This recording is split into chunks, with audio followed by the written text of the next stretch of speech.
Hi, everyone, and thank you so much for joining us this morning for CMSMC's annual symposium, Animal Materialities. We especially thank you for joining us on a weekend, and for all of you on the East Coast, thanks for joining us in the morning, in the afternoon for those of you that are abroad. My name is Sydney Bauer, and I'm the Creative Director for CMSMC. For those of you who don't know, the Coalition of Master Scholars on Material Culture, or CMSMC, is a platform born online dedicated to helping emerging and established master scholars by providing a space to publish their work and contribute to the expanding field of material culture. CMSMC was created during the pandemic after we ourselves experienced the difficulties facing those with master's degrees in fields relating to material culture. Funding, jobs, and other opportunities were and still are scarce.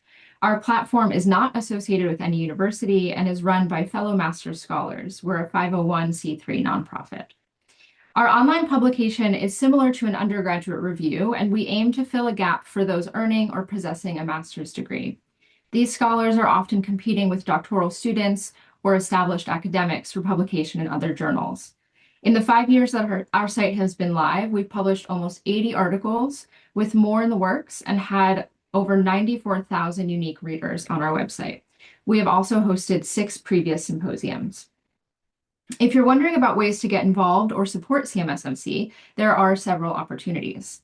You can make a tax-deductible donation via DonorBox. We also have a store on our website where we're currently selling CMSMC apparel, and we're completely funded by your support, and any financial contribution is greatly appreciated and helps support our mission. We also encourage you to subscribe to our newsletter to stay updated on our future symposiums and other professional development and networking events. All of this information can be found on our website, and we encourage you to reach out to collaborate. For our 2026 symposium, we selected the theme Animal Materialities in response to a growing scholarly shift within the humanities, shaped by both a turn towards materiality and an increasingly urgent ecological consciousness. As scholars have taken seriously the agency, vitality, and relationality of objects, this theme extends that inquiry beyond the inanimate to consider animals as equally critical participants in material culture. Rather than treating animals as symbolic backdrops or passive resources, Animal Materialities centers them as material, epistemological, and political actors whose bodies, labor, and afterlives actively shaped human histories and cultural production. This theme reflects our support for growing scholarship that pushes beyond anthropocentric frameworks and reorients our field toward multi-species entanglements. By foregrounding animals as collaborators in world-making, rather than subjects subordinate to human narratives, this symposium invited new methodological and ethical approaches to material culture. In doing so, it opened spaces for conversations about agency, co-presence, and interdependence across human and non-human actors, encouraging us to reconsider not only what constitutes material culture, but who participates in its formation. We will continue to explore this theme with our annual publication, Material Matters. We publish annually in the fall around the theme of our symposium. Our publication CFP for this issue is now live on our website, and we'll share the link in the chat. We encourage submissions with a due date of Friday, June 5th. Now, it's with great pleasure that I introduce our panelists for today's symposium. We will first hear from Abigail Adams' presentation, Posthuman, Plumage, and Feminine Masquerade, Schiaparelli's The Agony and the Ecstasy, analyzes Daniel Roseberry's avian-inspired Schiaparelli collection. She argues that Roseberry's use of feathers and chimeric human bird forms creates a femininity that is equal parts monstrous and masquerade.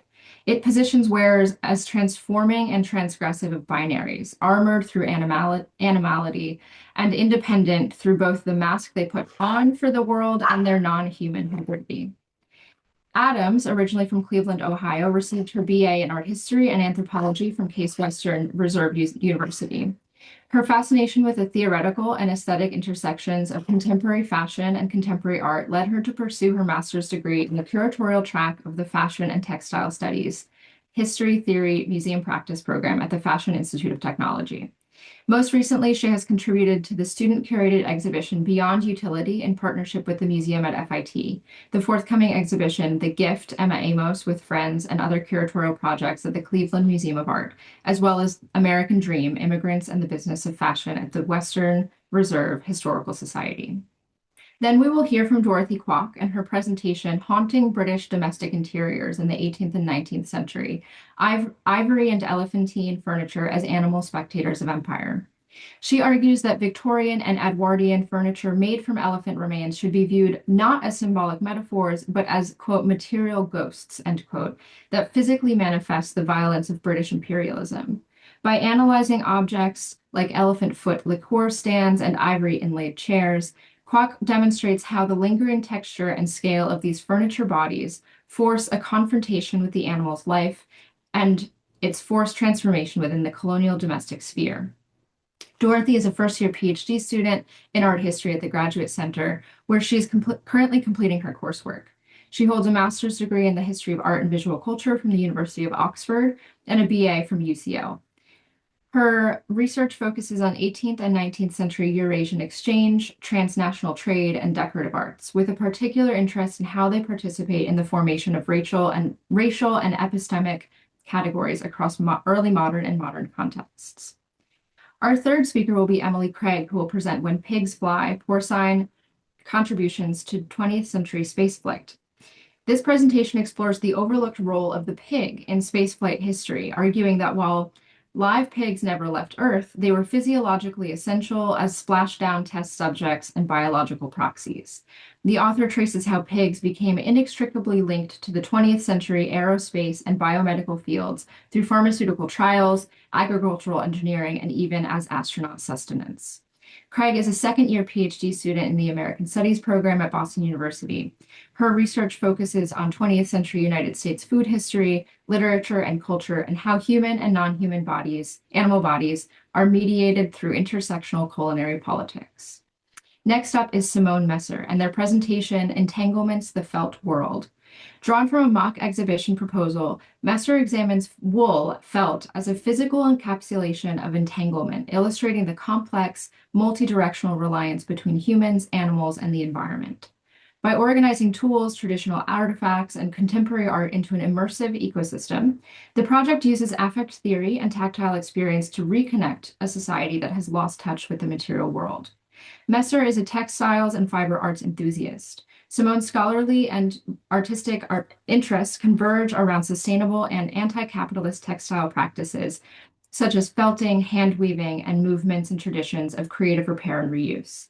They are the managing editor of the forthcoming journal issue from Tatter, assistant to Central Asian textile scholar Christine Martins, and co-founder of the Argonauts Mending Club and Study Circle. They're currently pursuing a master's degree in fashion and textile studies at FIT in New York City. Then Triana Cancel will present Neither Shall the Cruse of Oil Fail, Whales as Symbol and Commodity in Magdalena van de Passe's Elijah Prince. She argues that Magdalena van de Passe inclusion of beached whale in her Elijah Prince was a deliberate symbolic choice rather than a narrative error. By linking the biblical miracle of the unfailing oil to the 17th century Dutch whaling industry, she demonstrates how the whale serves as both a spiritual symbol and a representation of national commercial prosperity. Cancel is a first-year PhD student at the University of North Carolina at Chapel Hill. She earned her bachelor's degree in art history from Temple University and her master's from Penn State University. She previously interned at the Philadelphia Museum of Art, the Barnes Foundation, and served as the curatorial research intern at the Allentown Art Museum. Finally, our last speaker will be Alexander Kelly and his presentation, Great White Agency, Sharks, Media Narrative, and Marine Tourism Economies. He positions shark as active material actors that shape contemporary marine tourism rather than seeing them as merely objects of fear or exploitation. By examining the intersection of animal behavior, media narratives, and conservation policy, Kelly argues that sharks function as economic agents whose presence and movements directly structure value production and regulatory systems within coastal economies. Kelly is a master's candidate for anthropology at the University of Houston and a teaching assistant in the Department of Sociology, also at the University of Houston. He holds a bachelor's degree in psychology as well as art history. He is currently researching cultural interactions of media and the social construction of knowledge. Following our last speaker, all presenters will return for a question and answer session. The Q&A feature is available for all of the attendees to submit questions. Additionally, before we continue, I'd like to thank my fellow Symposium committee members, Christine Staton, Perry Buke, Reb Zhu, Molly Radford, Mary Kate Smolensky, Hope Gillespie, and Sarah Henslick, without whom this symposium would not have been possible in the slightest. Now, without further ado, here is Abigail Adams.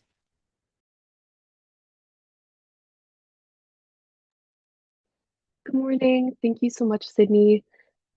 Just a quick warning, I am getting over a little bit of a cold, so if I'm clearing my throat or sound congested, that is why. Here's my slides. Okay. On January 26, 2026, Daniel Roseberry unveiled his most recent haute couture collection for Schiaparelli. Entitled The Agony and the Ecstasy, it was inspired by a revelatory trip to the Sistine Chapel in Rome. The resulting collection was something outside of anthropological categorization. Human body parts were commingled with snakes bearing fangs, venomous scorpions, alligators, and brilliant birds of paradise as they waded across the runway. Models became chimeras, a term specifically referenced by Roseberry. These hybrid creatures hail from Greek mythology, traditionally referring to female monsters composed of a lion, goat, and dragon. But broadly defined, they present as composite, non-human beings that are made up of the isolated body parts from multiple creatures. They're tantalizing yet difficult to define, and fear-inducing in their unknowability. Referenced widely throughout Schiaparelli's oeuvre, such as in this marketing image for the brand created by surrealist artist Leonore Fini, her chimeras provoke and reclaim this allegorical figure and her association with women's dangerous ability to shapeshift. The most abundant chimeras in Roseberry's collection were human-bird hybrids. The atelier expertly crafted features of bird anatomy with silk and resin, harming no animals in the process.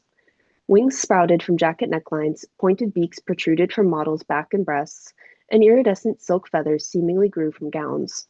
In the agony and the ecstasy, these hybrid bodies are made to be uncanny and grotesque while simultaneously elegant, a true balance of discomfort and intoxication, agony and ecstasy materialized. But what do Roseberry's chimeric fashions mean for the women wearing them? Within couture, a historical, elite, and material standard of beauty, how do ideals of femininity shift when the classical body bears wings and feathers? Roseberry created chimeras fit to both bewitch and defend themselves. As film and media academic Mary Ann Doan commented on Joan Riviere's Womanliness as a Masquerade in 1982, quote, "The masquerade in flaunting femininity holds it at a distance." Roseberry's use of feathers and human-bird hybridity creates a femininity that is equal parts monstrous and masquerade. It positions wearers as transformative and transgressive, armored through animality, and independent through both the mask they perform and their non-human identity.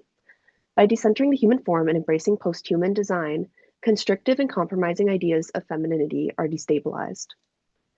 Daniel Roseberry took the helm of Maison Schiaparelli as creative director in 2019. His time there has been defined by innovative revivals of the house's surrealist codes. Within an artistic movement that was clever and whimsical, founder Elsa Schiaparelli built an aesthetic that was imaginative, surreal, and intellectually stimulating, not just simply beautiful. Scholars consistently reference masquerade and spectacle in their investigation of Elsa's construction of femininity, maintaining that the spectacle created a sense of empowerment for its wearers. As Mary Laura Papalis writes, quote, "The mask of femininity, which does not display the full picture of identity, leaves unanswered questions that women can control, answer, and manipulate." Under Roseberry's direction, however, an even more vivid and post-human mask emerges. And fittingly, fashion is operating within the post-human turn. Defined by fashion scholar Enike Smelik, this post-1992 aesthetic phenomena linked to the theory of new materialism obscures the human body and its centrality, foregrounding hybridization. She explains, quote, "In the context of fashion, my provisional definition of the post-human is a hybrid figure who decenters human subjectivity, celebrating in-betweenness by making alliances with all kinds of non-humans." It is here that I return to Roseberry's fashion show notes. Quote, "Here is agony and ecstasy commingled, terrible and exquisite. Sharp strokes and rapid squiggles became scorpion tails. I drew stingers and snake teeth, chimerid archetypes of couture with venom woven into their very silhouettes.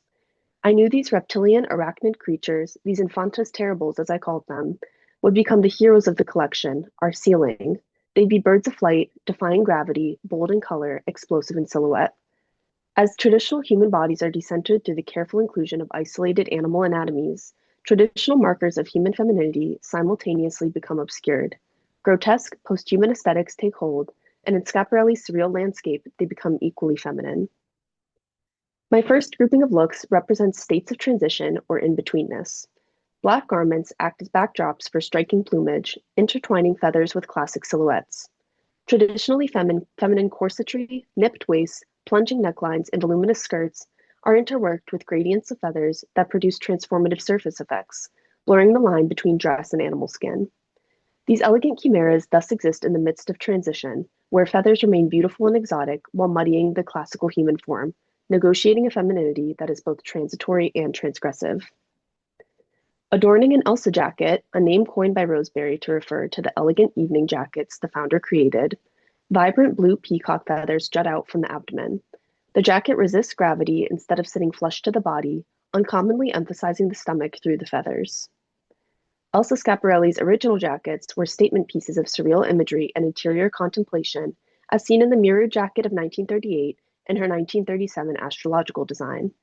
Insight into the wearer's true identity was refracted by the surreal feminine garment, and Roseberry's feathered Elsa acts no differently. In look 25, feathers transform a cinched waist and deep V neckline into something animalistic.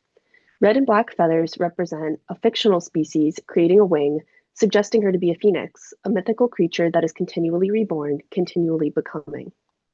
Look 27, titled Mating Season, establishes a sexual dimension. The bustier top, with transparent fabric and magnified conical breasts and feathered tutu, resemble a mailed ribbon-tailed astrapia. Feminine dress merges with male avian, physical, and mating traits, forming a chimera with relation to gender. This femininity is not submissive, but provocative and on the hunt. This design of dress bodies and states of in-betweenness and becoming position Roseberry's chimeras within the grotesque. As explored by Francesca Granata in her readings of Mikhail Bakhtin, the grotesque body is, quote, in the act of becoming, rupturing the smooth, closed borders of the classical form, constantly in flux and surpassing boundaries through excrescences and orifices. Where Roseberry weaves in vivid animal appendages, he contemplates the grotesque hybrid figure via couture, manipulating both form and texture. This grotesque aesthetic intensifies in my second thematic section, where sculpted beaks affix to garments and jewelry. Expanding bodily boundaries with anatomy that is both excrescence and oral orifice, they too become part of the Schiaparelli masquerade, but with a literally sharp edge. Models here become amalgamated birds of prey with imposing beaks for protection. The sloping beaks, typically used by birds to hunt, eat, and sometimes attack, find themselves not over the face but embedded into torsos, creating physical, threatening barriers. As extremities appear in abnormal places, the figure resists categorization, becoming a new being in the process. This specific dress also features a hidden, displaced bird eye within its skirts, playfully hinting that the wearer has a secret view of her audience. Look 15 features its protective beak on the back of a necklace. The intentional misplacement creates bodily fragmentation, a masking mechanism that obscures identity. The positioning in vulnerable areas like the neck, the lower back, and soon to be seen the breasts create an armor negotiated through feminine style, shielding the wearer in animality. Look 29 and 30 showcase 4 bird beaks per jacket, one over each breast and one over each shoulder blade. 29's Elsa jacket, covered in feathers, mirrors a kingly Jacobin pigeon. The beak's positioning over the sculpted breasts create the illusion of bird bodies merged with the garment, as well as a vivid confrontation. The chest, historically shaped by sexual and fashionable standards, stands in defiance as a literal barricade against soft femininity. And finally, the closing ensemble similarly features the torso covered, but in a darker, muted feather, decorated with silver bijou embroidery.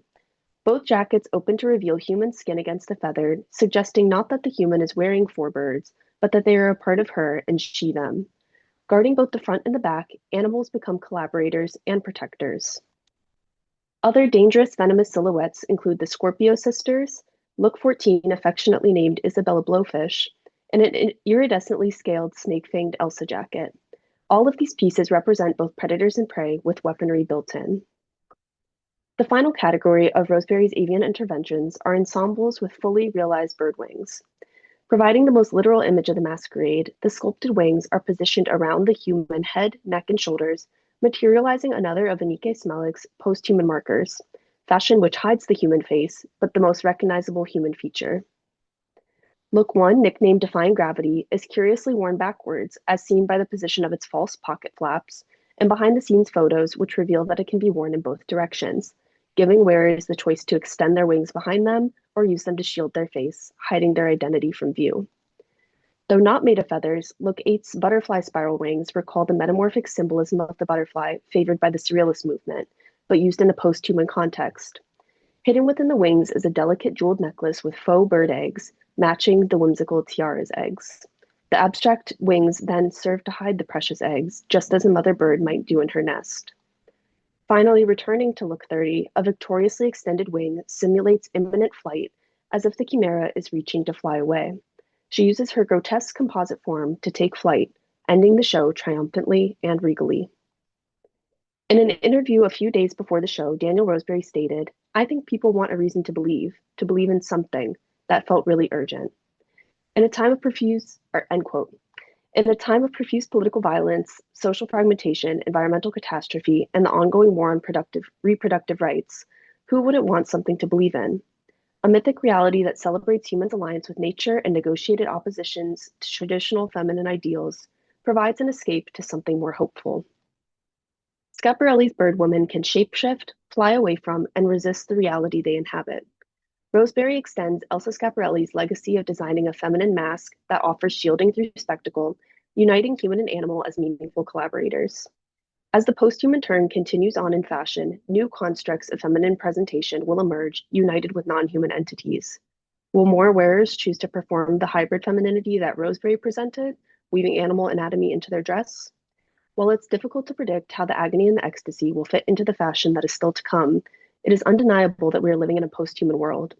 The mythic is made material through the technology we use in our daily lives, and perhaps Schiaparelli's chimeric fashion will not be considered so unfathomable as time, technology, and ecological transformation forges on. Thank you.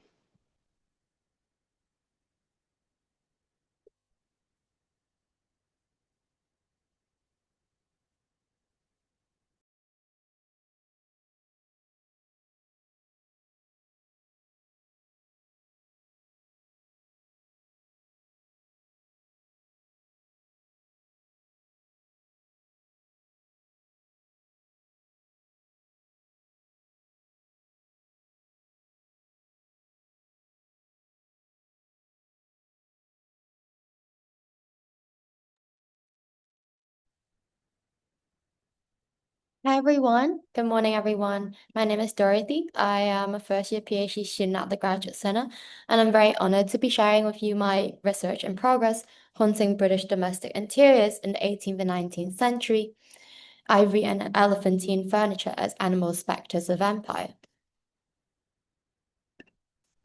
My presentation is really an attempt to think through how we might center animal materiality in its fragmented afterlives, and how it might be productive taking a ontological approach within material culture. It is a little experiment, so please bear with me.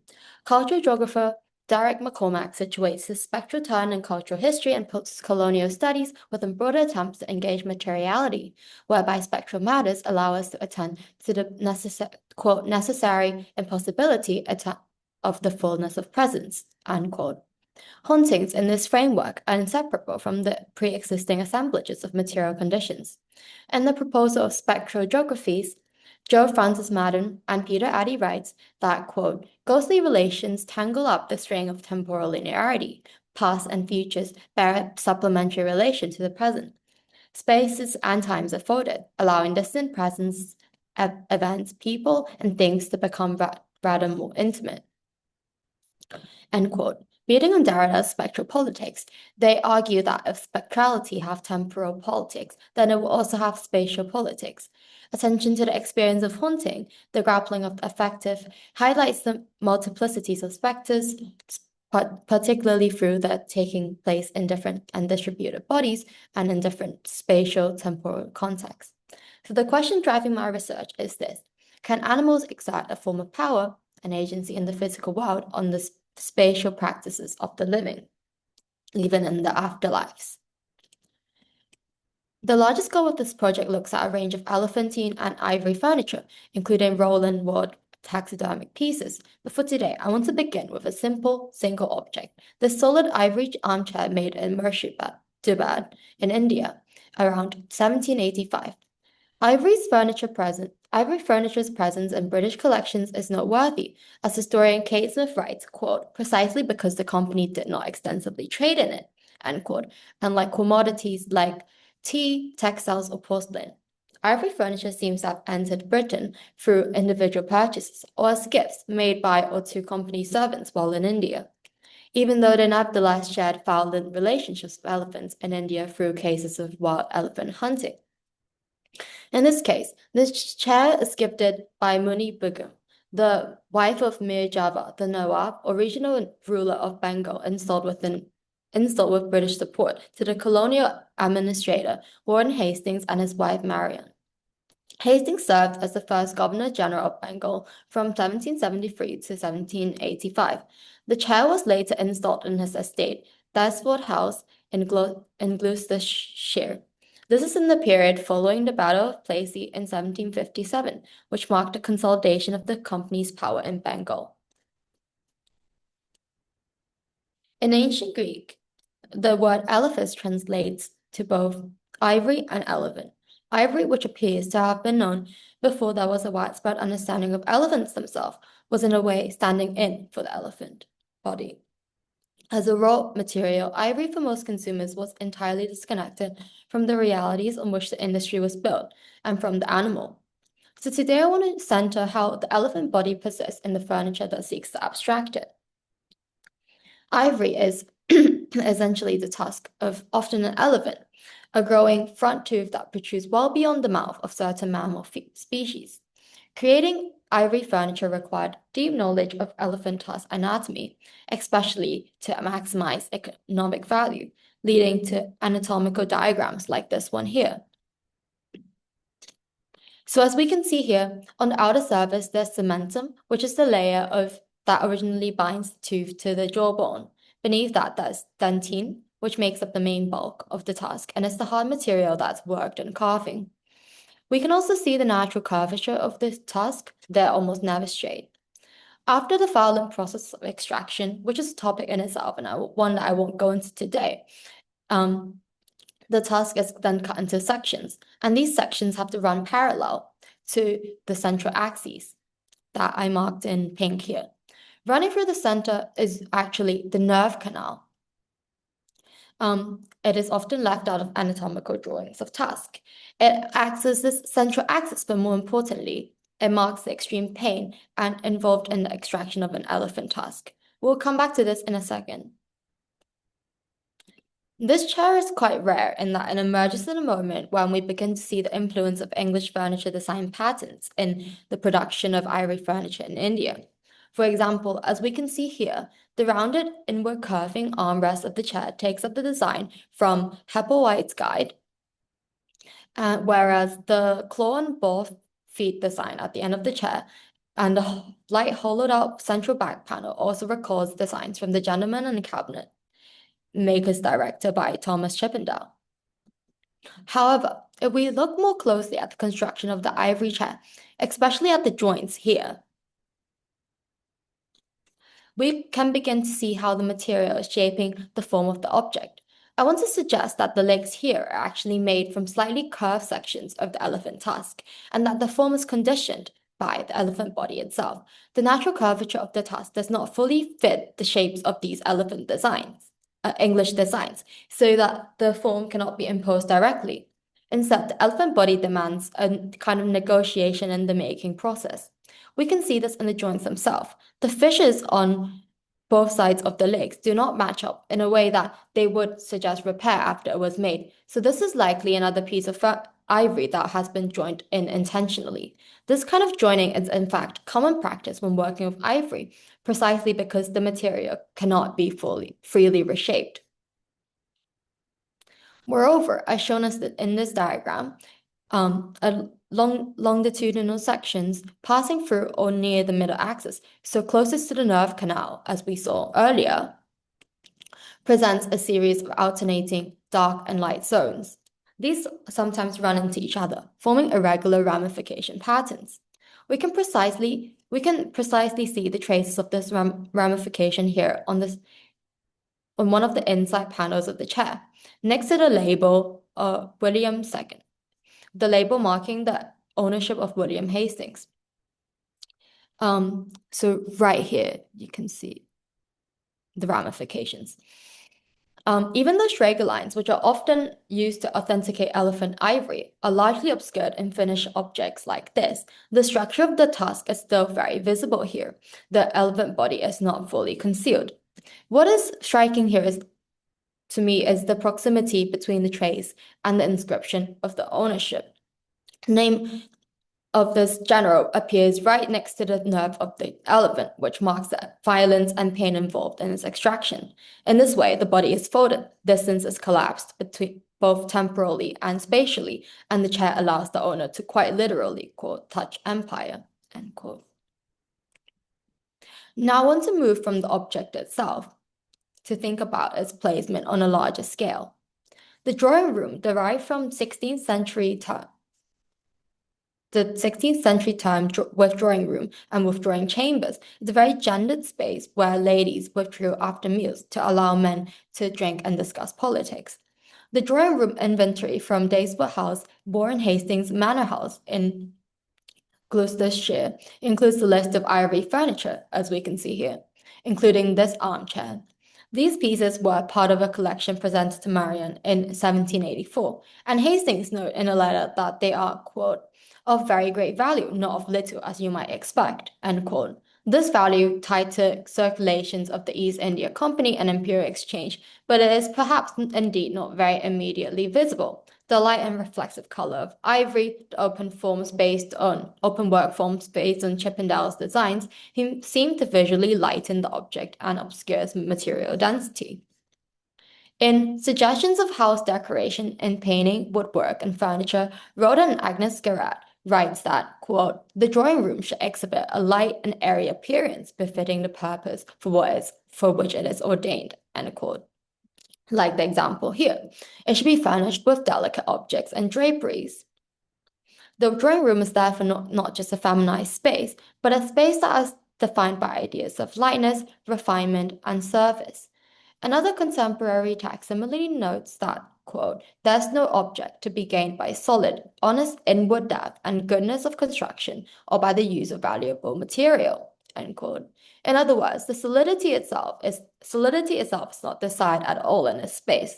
Chairs in these interiors are often, as seen in this contemporaneous designs of rush-seated chairs without armrests by Robert Hume, often light, portable, and minimally constructed.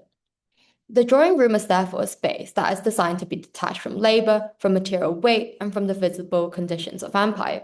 Unlike spaces such as the smoking room, where animal bodies often appear more explicitly in the form of taxidermy and the display of other animal specimens.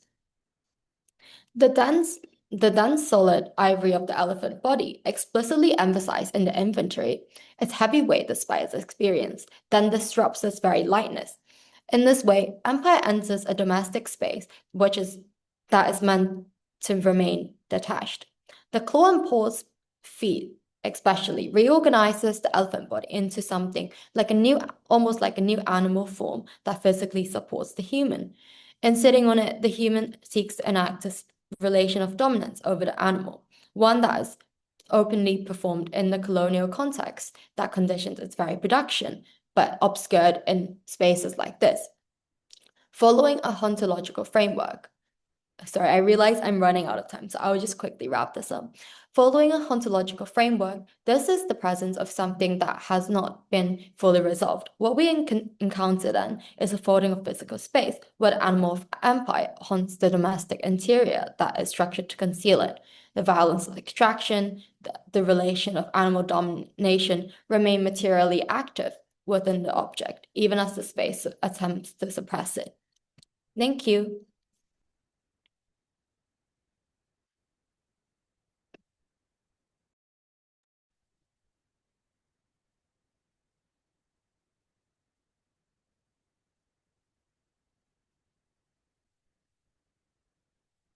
Okay, so thank you to Sydney for such a lovely introduction.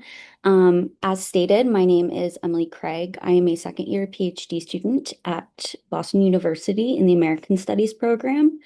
When Pigs Fly, Porcine Contributions to 20th Century Spaceflight will be a chapter in my larger dissertation project on meat and space food. Now, when we think about space, we might remember a few of the animals who went into orbit, but the emphasis in typical histories tends to really be on human space travel. In reality, far more non-human animals have been to space than human beings in total, and they've been going to space for far longer than human beings.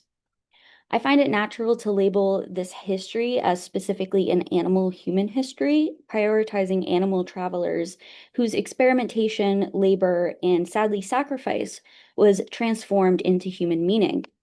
I've provided a very brief timeline. Oh, little rats there. Sorry, he was supposed to be hidden. Just to go over some of the heavy hitters in space history.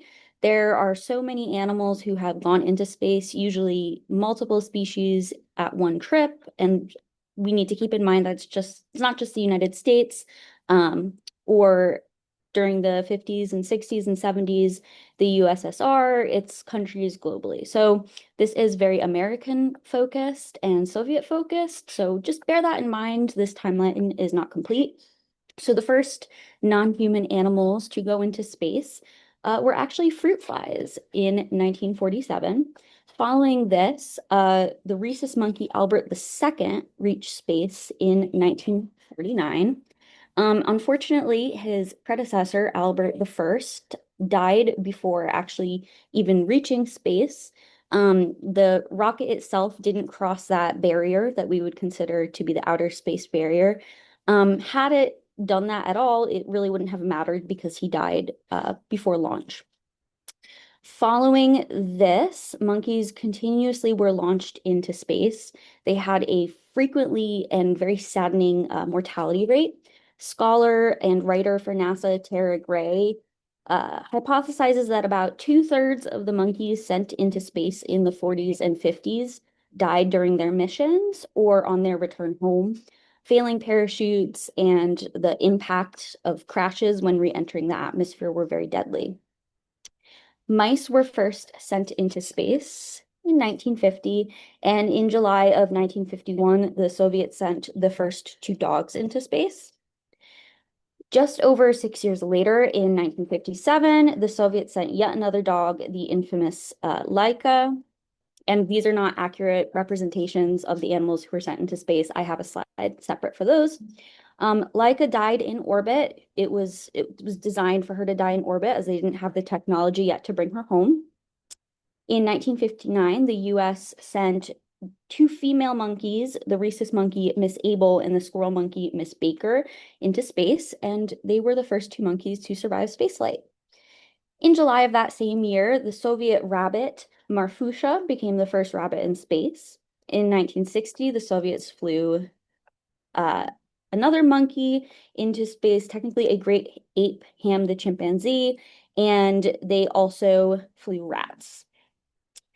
Only a few short months later, in April of 1961, Soviet astronaut Yuri Gagarin became the first human in space, so amping up that Cold War race. And not even a month later, in May of 1961, American astronaut Alan Shepard was launched into space. In October of 1963, the French launched the first and to this date, the only cat into space. Oh, and we also had guinea pigs. There's our cat. Felicity. The first tortoises to enter space were launched in 1968 by the Soviets, roughly 1 year after the American moon landing in 1969. 1970, we have bullfrogs sent into space. 1973, the spiders Arabella and Anita became the first spiders in space and the first spiders to ever spin a web in space. In the 1980s, the Soviets carried newts into space for the first time. And finally, in 1990, we have the first animal born in space, the quail. There are several important things to keep in mind here.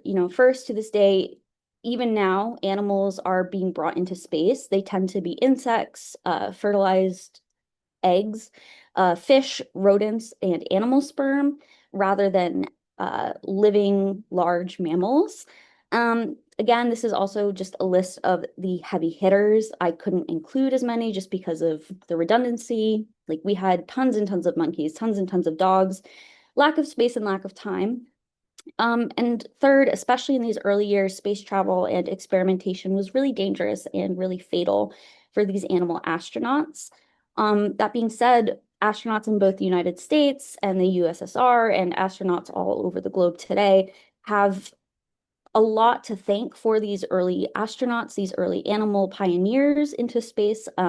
Their data from, unfortunately, their experimentation and their death has been used to help human astronauts survive launch, re-entry, and provided valuable information on weightlessness, low gravity effects of long-term bone density loss, and radiation.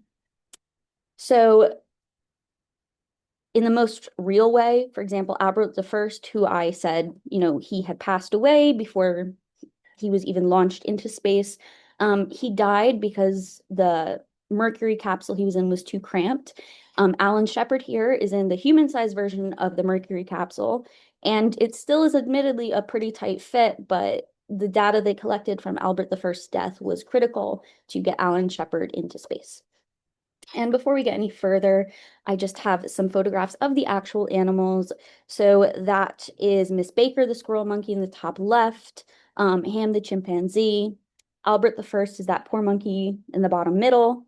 On the left is Felicity, the only cat. She survived space. She was actually euthanized by the French 2 months after her return to test her body. Laika, and then the two taxidermy dogs, Belka and Strekla, and then Sam the rhesus monkey in the corner. But with all this in mind, where are the pigs? Now, pigs, despite common belief, are incredibly smart and clean animals. They are said to have the intelligence of 3-year-olds, can recognize up to 20 faces, and can be very well trained. Now, pigs were originally considered for the spaceflight missions in the early years, particularly the Mercury missions. However, the designer of the Mercury capsule, the manufacturer McDonnell, eventually decided to make the switch to monkeys. Why is that? Well, to be frank, pigs just can't survive on their backs for too long. So if we look back at this shuttle, again, this little capsule, they can't survive on their backs for that long. It's just honestly useless to have them in there. You won't collect any data. That being said, in the Mercury splashdown tests, there was one sow, Gentle Bess, who was used for the impact tests, and she survived. So that is the closest we get to a pig being an astronaut. That being said, pigs technically have been in space if you consider Spam on the International Space Station in the form of sushi or in the form of pig sperm. The Chinese aeronautics, they brought on Shenzhou the 4th pig sperm in the early 2000s to test the impact of radiation on fertility. But other than their intelligence, why would we even consider pigs in the first place? Why would we even consider putting pigs on their back, making them do this, if we know that it's a cramped space? Like, why pigs? Well, pigs are actually really physiologically similar to human beings. So this very helpful visual from an article by Zettler et al. Depicts the various similarities between pigs and humans. So their body dimension, specifically their weight, their cardiovascular system, their pancreas, circadian rhythm, eyes, gastrointestinal system, kidneys, and skin. I would say that for astronauts and astronaut testing, the skin, the cardiovascular system, definitely the circadian rhythm, and then their body weight, like how quickly they're metabolizing certain foods, certain vaccines were especially important. And while the contemporary testing of pigs is like well known, we still are using pigs for medical research today, and it's far more advanced than it was in the 50s and 60s. Even back then, they understood, how valuable pigs were for this medical testing and this biomedical research. Coincidentally, the mini pig was actually developed for biomedical research because their smaller size just makes testing easier. They take up less space. They're easier to handle. They still have all those important similarities, though, to human bodies. So they were designed for that. Now, that was incredibly valuable. But pigs, even when not used directly for space travel, could be found some valuable data in agricultural science. So though we are still a far way away from growing crops in actual outer space rather than a space station, agricultural science on litter size and maturity provides us valuable information on meat production, which can be used for further agricultural experiments. Also, in the most real way, Americans were eating a lot of pork in the 50s and 60s.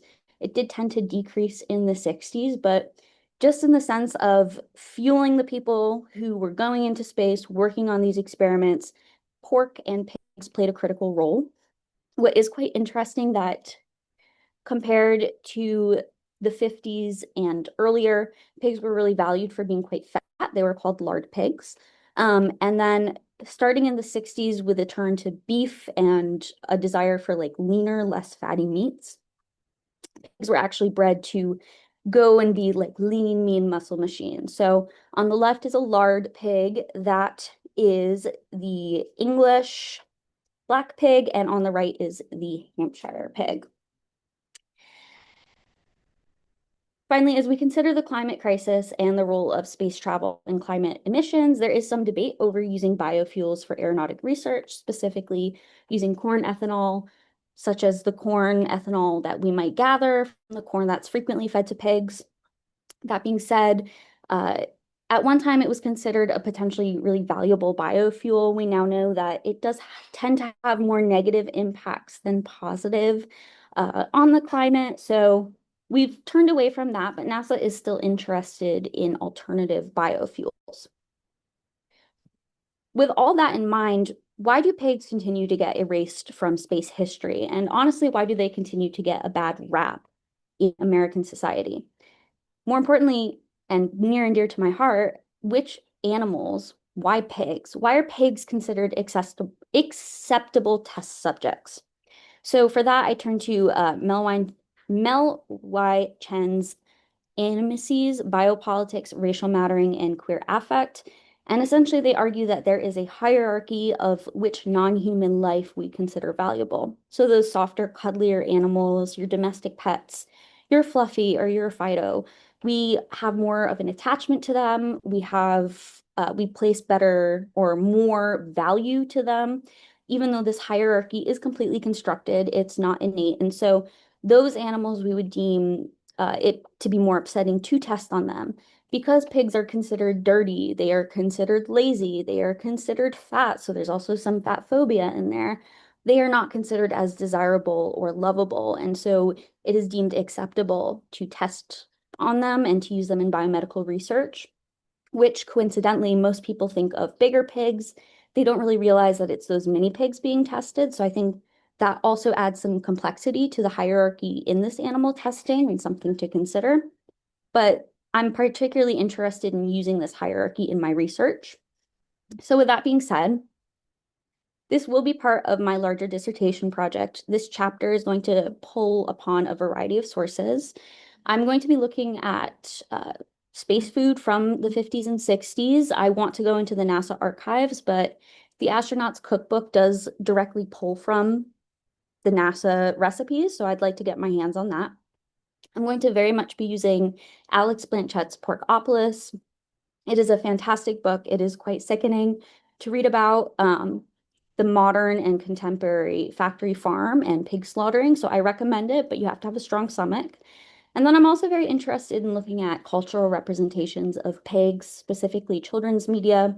So Charlotte's Web, Babe, Pig in the City, and just the normal Babe, Piglet, of course, Miss Piggy. We can't do pigs without Miss Piggy. And I'd like to look at Animal Farm and critically read that if I have the space or time. But as everyone knows here, there's only so much space in your dissertation, so much time to research.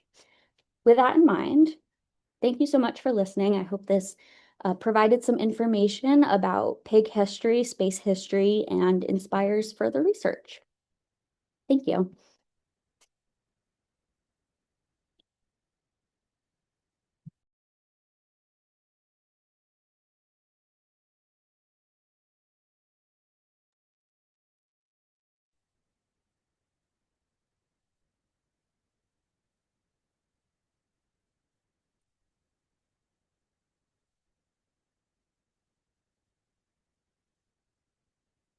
Okay.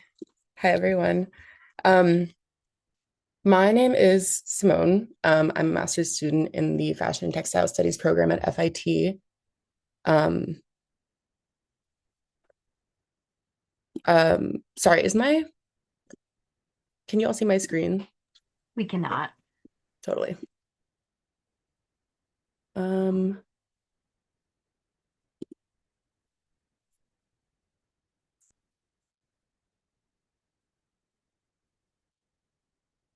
okay, I'm gonna try again.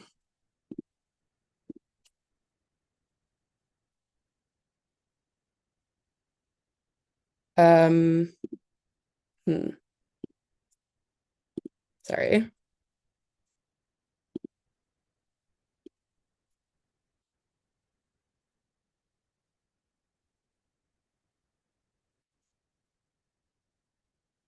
Okay, we're gonna try this. How's that? Looks good. Okay, great. Sorry about that. Thanks. So I'm Simone. I'm a master's student in the Fashion and Textiles Studies program at FIT. The idea for this presentation grew out of a class assignment, which was to create a mock exhibition on anything related to fashion or textiles. So I told my professor I wanted to make an exhibit about felt as a manifestation of and a metaphor for global entanglement. That initial pitch, I would say, went over lukewarmly. But this is really something I've meditated on a lot and grew out of my practice as a felter, um, feeling the material with my hands and engaging that process physically. And more recently, it's deepened through my work assisting Christine Martins, who's a scholar of Central Asian textiles.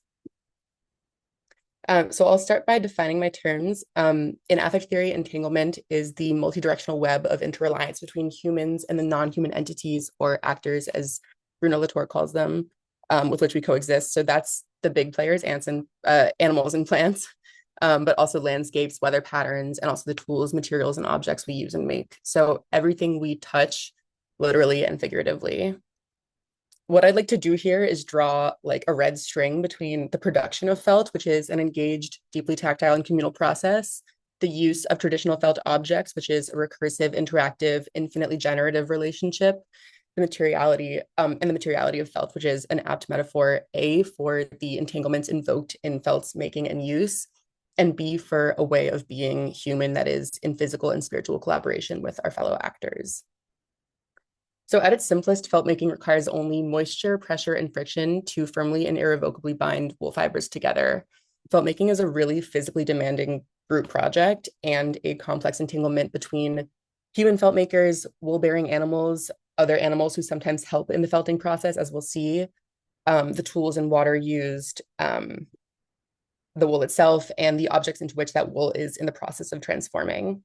I wanted to quote Stephanie Bunn here, whose fieldwork with felt makers in Kyrgyzstan has been a really great source of information for me. She says, making provides insight into the tacit involvement of sensory and motor skills, into the ways that skill is learned as reconstituted through practice and social engagement, into the tacit understandings embedded in relationships with materials, tools, and working practices. So this just kind of speaks to the many different layers of entanglement at play here. And to demonstrate this, I have a couple of videos. These are stills from a video of felt makers in Mongolia recorded by Christine Martins for the 2009 show at Cooper Hewitt, Fashioning Felt. Here you can see felt makers beating wool with rods to separate wool fibers. Then they're laying that wool out on a mother felt, which is an older, previously felted sheet of felt, and applying water. That all gets wrapped around a really heavy canvas wrapped pole, which is hitched to the back of a camel. The camel kind of walks around with it, and then later it's hitched to the back of a horse who gets up to a trot, and the movement of these animals across the terrain serves to agitate the fibers and match them together and felts them. Here, the felt makers are unfurling their new felt. Then these women are working together to roll and press the felt by hand to felt it further.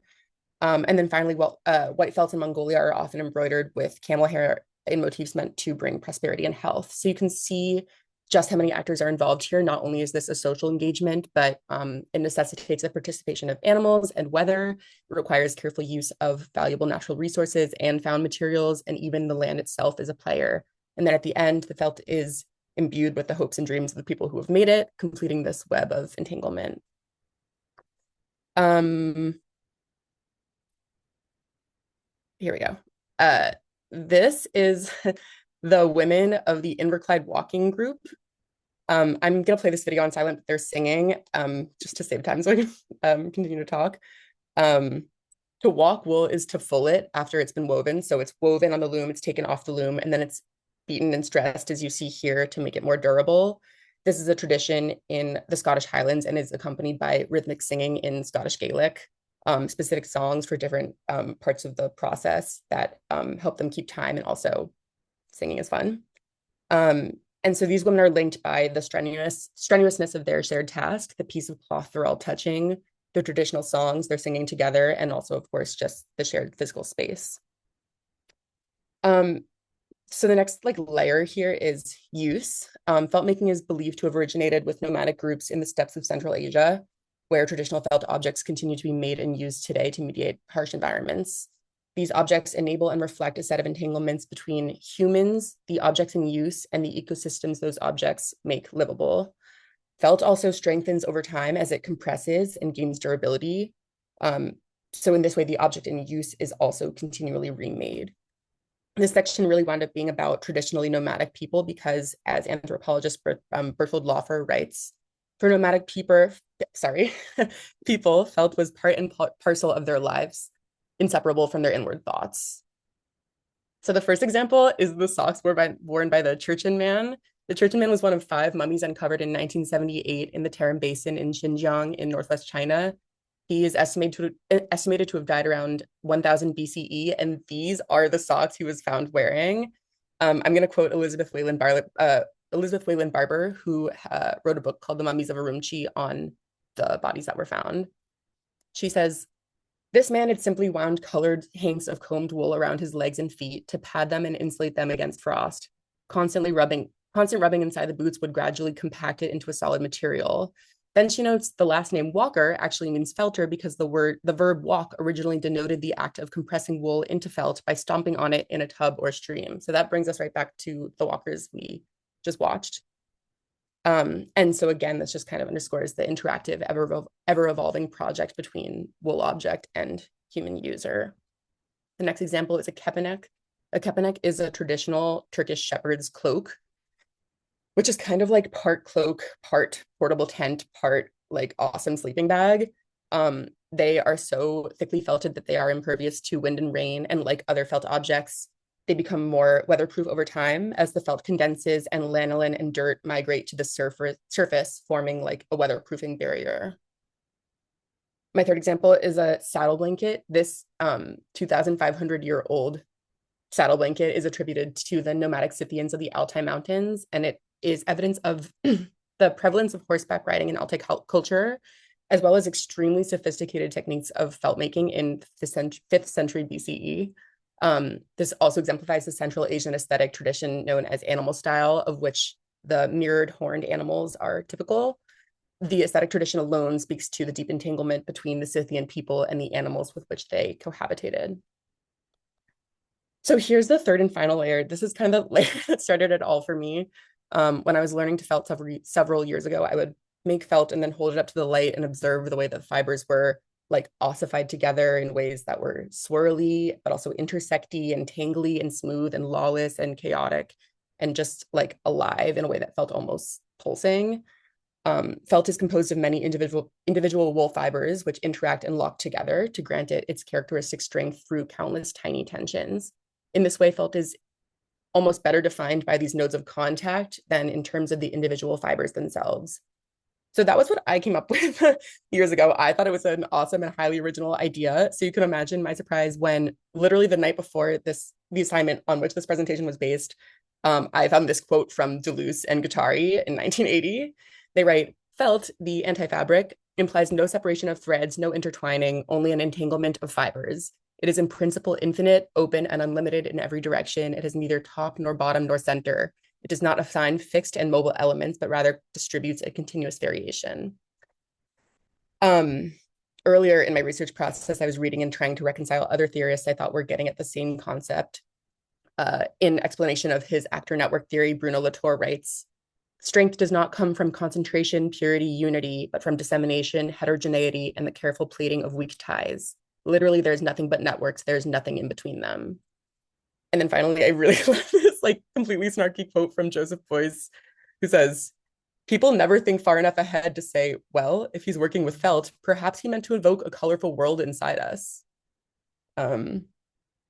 So my study cases for this third section are ways of making and working with felt that reflect this principle of entanglement at aesthetic and conceptual levels. So first we have shirdak, which is a technique of carpet making practiced in Kyrgyzstan, in which the same designs are cut into complementarily colored sheets of felt. And then the positive of one color is fitted into and sewn with the negative of the other color. And principles of balance are really fundamental here. There's no foreground, no background. These designs are never traced or sketched from a template or source image. They are just drawn, reconstructed anew each time from a common repository of design and aesthetics. Stephanie Bunn, who I mentioned earlier, described some women who would sketch these patterns with their eyes closed, which I think is just incredible and kind of speaks to like the in-tuneness that you need to have. And then these are two present day Western artists who work with, make and use a lot of felt in their work. On the left, there's Janice Arnold's Palace Yurt, which was constructed and displayed as part of the 2009 Cooper Hewitt show, Fashioning Felt. I love this because it is its own kind of enveloping, entangled world, and it lets viewers visualize and really intimately experience the material structure of felt, which is something I think it's safe to assume most visitors are probably unfamiliar with. It also evokes a womb, a cocoon, and also palace yurts are a real thing. And so to educate people here about a foreign tradition is to form one more link between our cultures, is to entangle us all just a little bit further. And then on the right, we have Joan Livingstone's At Capacity, which is an installation work comprising 55 handmade felt funnels saturated in resin. These funnels are preserved in like a perpetually seeping, oozing state, alluding to bodily functions, also evoking felt's frozen yet alive quality, also symbolizing skin and its paradox as like a porous barrier. I think there's something really important that Livingstone is doing about closing the loop between body and felt. I've talked a lot about the involvement of the human body in the process of felt making, but there's also something undeniable and alluring about felt as a metaphor for the human body. So my goal here was really to expand upon the ideas I started with about felt as a structural symbol of entanglement. For better or worse, those were already covered by Deleuze 45 years earlier. What I hope I've expressed here is that felt is not only a structural metaphor for entanglement, it is also the substantial evidence of the entanglements that are its making and its use. Felt's use is also its making, its remaking, its ever making. Its structure is both an analogy for and a real map of both of these processes. Felt is both a map of physical contact and a critical node of contact between humans and the natural world with which we continue to lose physical and metaphorical touch. Felt is an example of and a metaphor for unity found through conflict, and it is a tangible example of and a metaphor for the zero distance between the tangible and metaphorical realms. As I tried to explain to a friend really early on in my research, it is itself. This is not a coincidence. So thank you.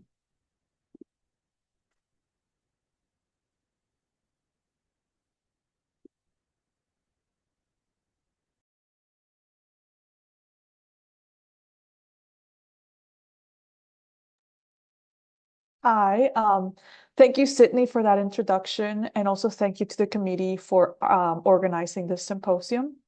So today I will be presenting Neither Shall the Cruse of Oil Fail, Whales, a Symbol and Commodity in Magdalena van de Passe Elijah prints. So, in the early 17th century, the Dutch printmaker Magdalena van de Passe created a series of four engravings that tell the story of the Old Testament prophet Elijah. When put together, these images tell a somewhat cohesive narrative, beginning with the prophet's retreat into the wilderness, where he is fed by ravens during a drought, to his later return to civilization. Notwithstanding some small anachronistic elements, the artist has remained relatively faithful to the original story. That is, until the third image in the series. In the third image, Magdalena depicts the dramatic moment when the drought that has devastated Jerusalem for 3 years finally comes to an end.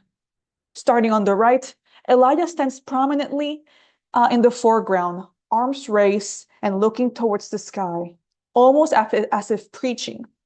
According to the lower caption, the prophet has sent his disciple to survey the horizon until he can see, and I quote, a little cloud rising out of the sea, end quote. When he finally sees it, the disciple, who is standing atop a rocky cliff in the background, dramatically points towards the ocean, where a pillar of smoke begins to rise. The religious narrative, however, is completely overshadowed by everything taking place on the left side of the composition. Not only are the fishermen and their boats completely disconnected from Elijah's story, but the presence of a stranded whale in the center is such a morbid inclusion for a story that is originally meant to celebrate the return of rain clouds and consequently the return of life. Not to mention that it also contradicts well-known Christian iconography, since it was the prophet Jonah, not Elijah, who was famously swallowed by a large fish. At first glance, these incongruent elements could simply be attributed to the medium of reproductive prints. Rather than original compositions, Magdalena's Elijah series was based on 4 drawings by the Dutch painters Roland Savery and Adam Willards.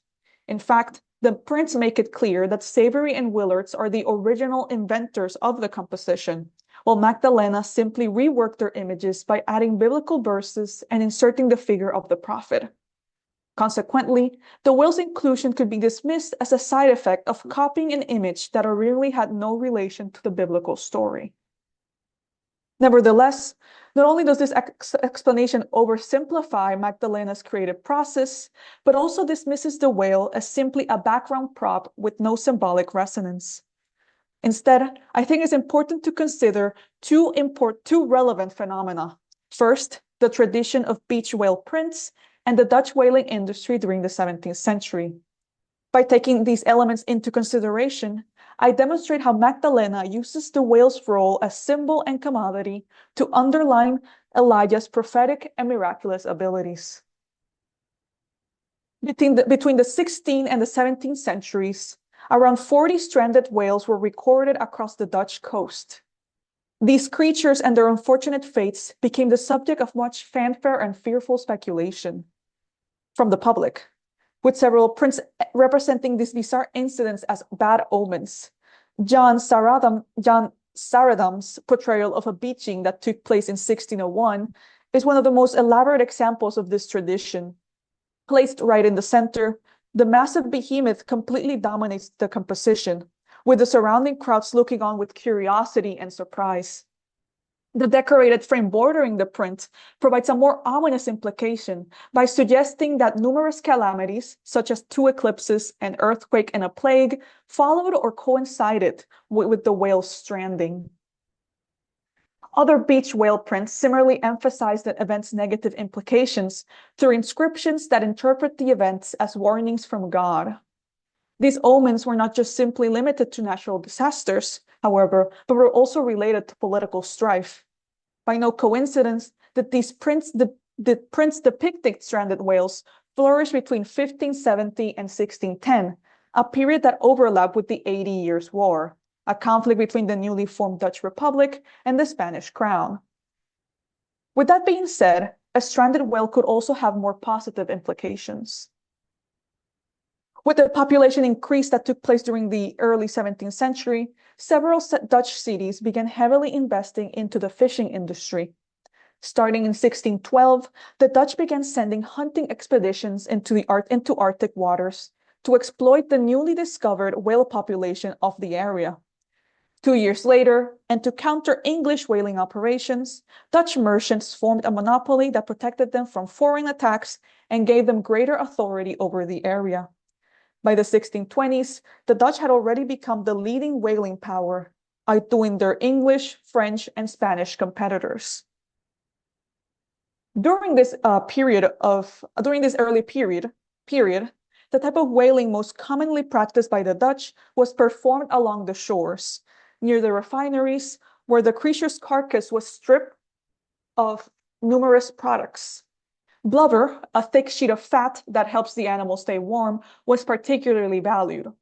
This layer was removed through a process called flensing, where long bands of meat were stripped from the whale's skin and cut into smaller pieces. Afterwards, these pieces were cooked and turned into an oil that had numerous applications. It could be made into soap, function as a lubricant, or be used as fuel for oil lamps. Because whale products were such an integral part of the creature's value, it's not surprising that there is some overlap between prints depicting stranded whales and images of fishermen stripping whales of their precious blubber, as is the case with this image on screen. So you can see the two men on top, beginning the flensing process. Knowing this context, the whale's presence in the print becomes less unusual. Because of the creature's prophetic abilities, there is a clear parallel between Elijah and the whale. In both cases, they speak on God's behalf, alerting humanity of future catastrophes. Yet that is not the only symbolic connection between both figures. There's also a material aspect to these similarities. Another often illustrated story associated with Elijah is his encounter with the widow of Zarephath. Magdalena does not directly depict this moment, but I believe that the whale's presence serves as a subtle reference to this incident. After leaving the wilderness, God orders Elijah to go to Zarephath, where a widow will provide him with shelter. Upon finding her, the prophet asks her for some bread, to which she responds that there's only one more serving of food before she and her son die. Elijah reassures her, promising that, and I quote, "The pot of meal shall not waste, nor the cruse of oil fail," end quote. As the drought devastates Jerusalem, however, neither the widow, her son, or Elijah go hungry, for there's always enough flour and oil to cook with. A very similar episode happens later on, where Elisha, who is Elijah's disciple, helps another widow in need. Overwhelmed by debt and with only a small jar of oil to sell, she begs the prophet for help. Elisha then orders her to find all the empty pots in her house and begin filling them with the oil from her small jar. Miraculously, the oil does not run out, allowing the widow to sell her newly replenished stock and pay off her debts. This promise of never-ending substance is also embodied by the whale, that, in this early period of Dutch whaling, was a source of boundless profit. By pairing it with the end of the drought, the print further reinforces the whale as a symbol of abundance. Likewise, its relation to Elijah is more appropriate, since they are both the catalyst for the miraculous multiplication of oil. These elements, however, could only become obvious to viewers when we do not consider animals simply as aesthetic additions or background props, and instead see them as physical beings with symbolic and material potential. Thank you.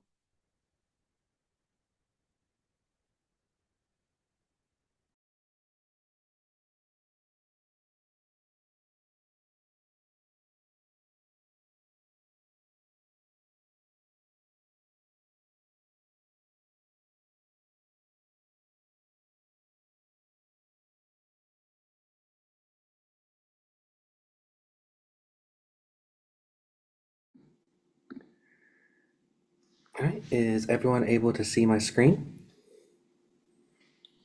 Yeah. You are all good. Phenomenal. Sorry, you're getting a little bit of a spoiler because I was looking ahead to make sure I had everything down right. So firstly, hello, my name is Alexander Kelly. I am an anthropology student at the University of Houston. This is a very personal and passion project of mine that I'm happy to be able to present here today. So thank you very much for this wonderful opportunity. I am presenting upon Great White Agency, which is sharks, media narratives, and marine tourism economies. Mainly talking about how sharks interact and also partly dominate the effects of coastal economies at a lot of times. So this first shark here that I have pictured here is actually a shark named Contender. It is the largest great white shark that was found off the coast of the United States. It is 13 feet and 9 inches long, weighing over 1,600 pounds. You can find out This is currently an app that is called Oshreach that is used as a nonprofit organization that helps track sharks through a tracker on their dorsal fin that allows them to be tracked for migration patterns, but also for research purposes as well. This is actually Contender's Path himself.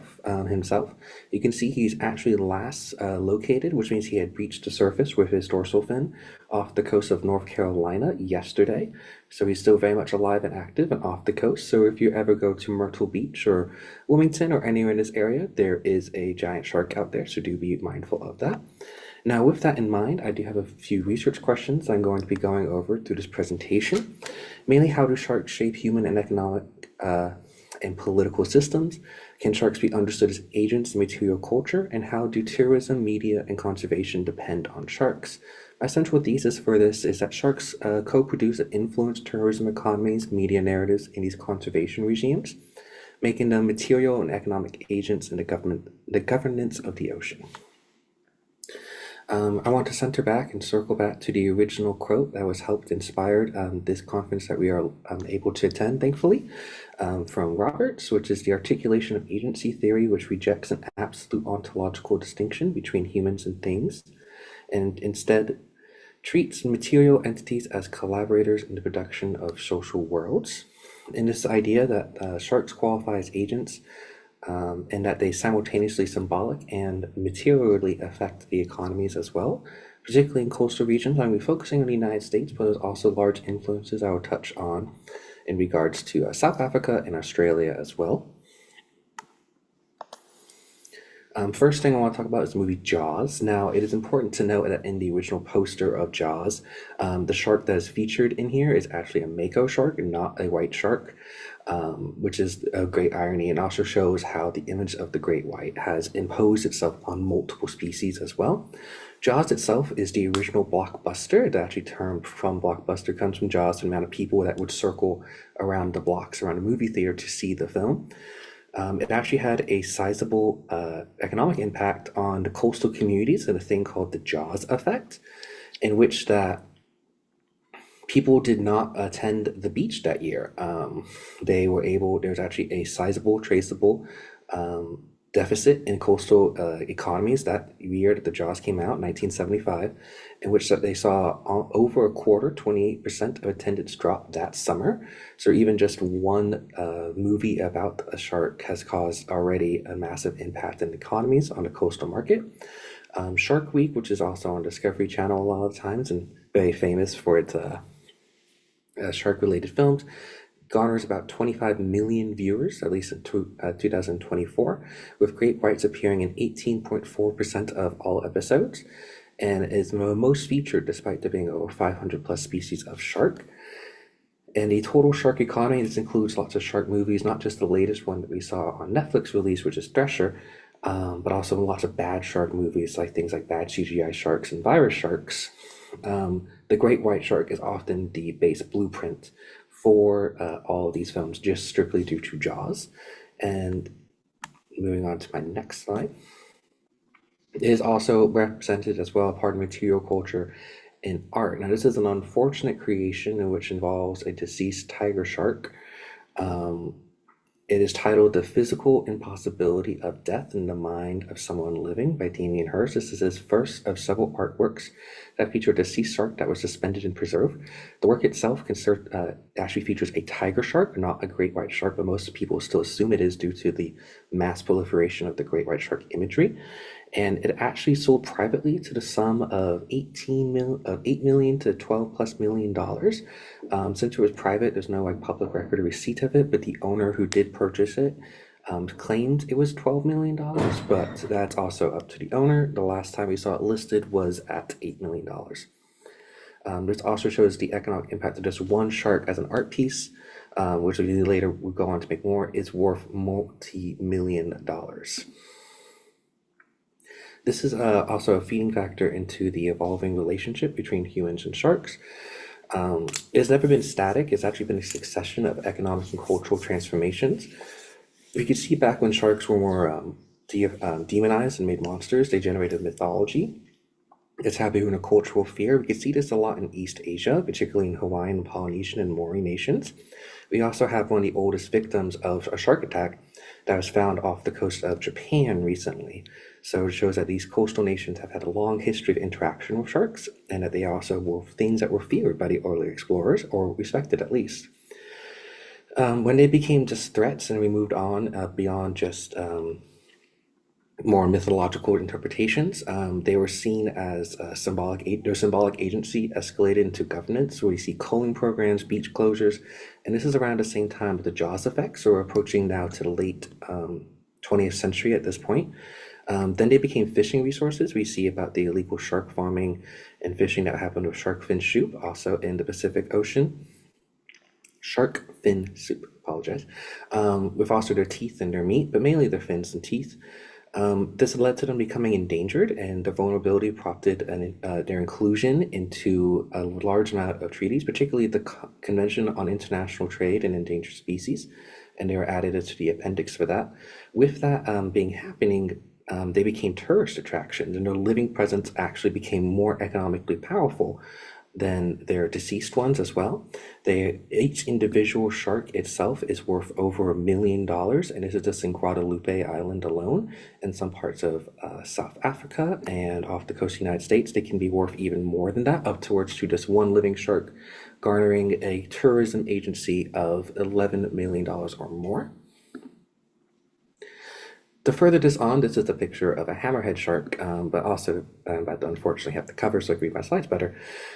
We go into a little bit more about how in the Neptune Islands of Australia, $13.3 million annually, 70 jobs, and 83% of divers would not visit without sharks. This is involving with just cage divers, but also just visitors in general to the area. To mention again, Guadalupe Island, Mexico, they find about $8 million annually from their 113 individual sharks, which leads them to also per shark is worth $1 million. There was a ban on the sharks as well that led to an overnight collapse of the industries around there. I want to talk about also focusing on Florida shark diving in particular, which is off the coast of obviously the United States of Florida, which has over $221 million in direct revenue, 377 total economic impact, and over 3,700 jobs in 2016. As such, a pound for pound, a live shark is worth way more than a dead shark would be.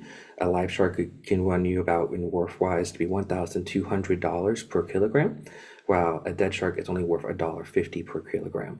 This is also due to the fact that they're legal and conservation protections, and there are also material objects that can come from them. I'm going to talk more in detail very soon about the teeth as well. But the pre-ban Jaws, this is when before the hunting of the Jaws was banned, can still run you about $10,000 to $50,000 at auction. Now I want to talk a little bit here as a continuation about the Venice Shark Tooth Festival, which is actually happening today in Venice, Florida.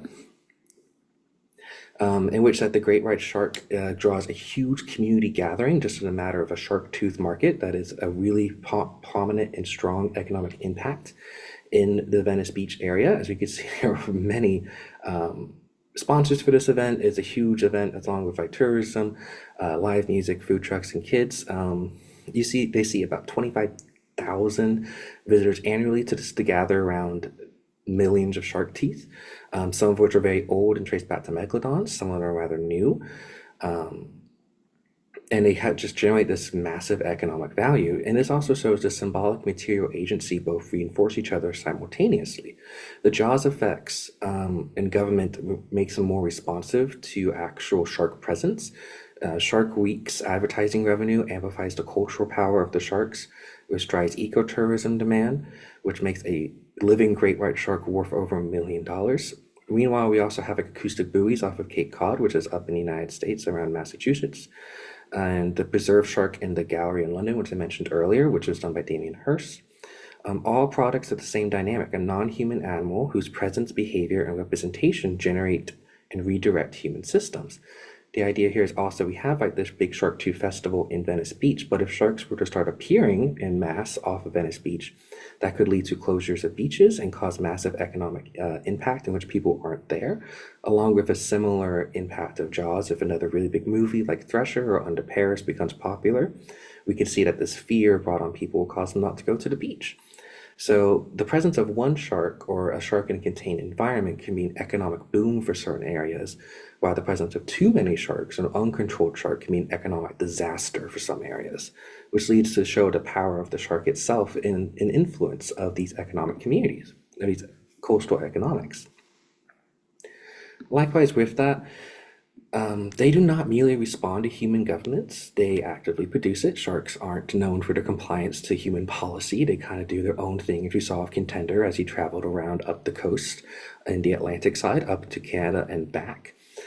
Following a fatal shark attack off of Cape Cod, Massachusetts, they allocated over $300,000 in state grants just for abilities to help access for emergency contact and treatment for shark attacks, including satellite phones, ATVs, hemorrhage kits, across the other Cape towns. As a regional shark working group now coordinates federal, state, and municipal authorities around seasonal migration patterns, which you saw earlier is also looked at. Of an estimated 800 white sharks, the state of New York has deployed $1 million thermal imaging drone program in 2023 to help track where these sharks are off the coast of New York. As well, the Atlantic White Shark Conservancy has become the largest funder of Massachusetts shark research since 2013, and none of this infrastructure existed before sharks returned to their area. So the presence of these sharks and is returning to the area off of the coast of New York as they travel up to Newfoundland and Canada has led to this massive multi-million-dollar influence and government presence in the community and government expenditure. In conclusion, I want to talk about, because I have very limited time here, the author of Jaws, the original novel, which the movie is based off of, which is an interesting case in which the movie is actually better than the book. But Peter Benchley, who wrote the author of Jaws, became a very strong advocate for support for green policies along for ecosystem preservation and conservation, particularly for sharks, actually. In real life, he actually did not write another fictional book involving a biological shark in a novel since, even though it was his first novel. His later novels include more human dynamics, a giant squid that attacks people off the coast of Bermuda, and a Nazi-engineered shark-human hybrid.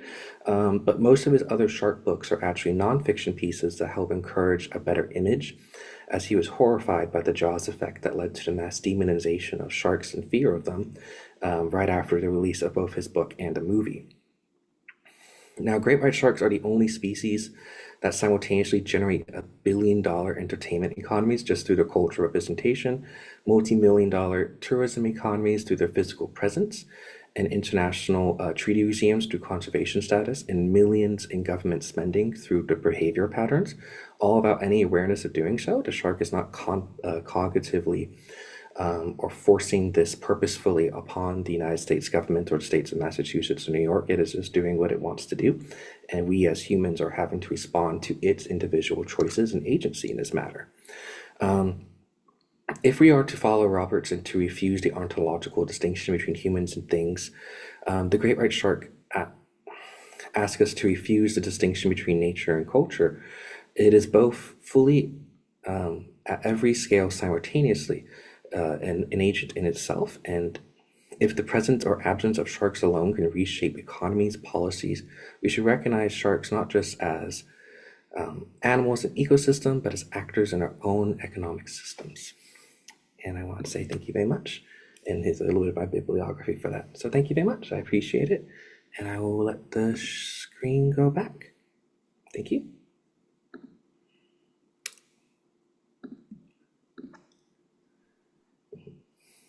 All right, Alexander, thank you so much. All of our panelists, actually, I'm going to invite you to turn your cameras on. We're going to get started with our Q&A. My name is Hope Elizabeth Gillespie. I am the editor-in-chief of CMSMC, and I'm going to be hosting the Q&A today.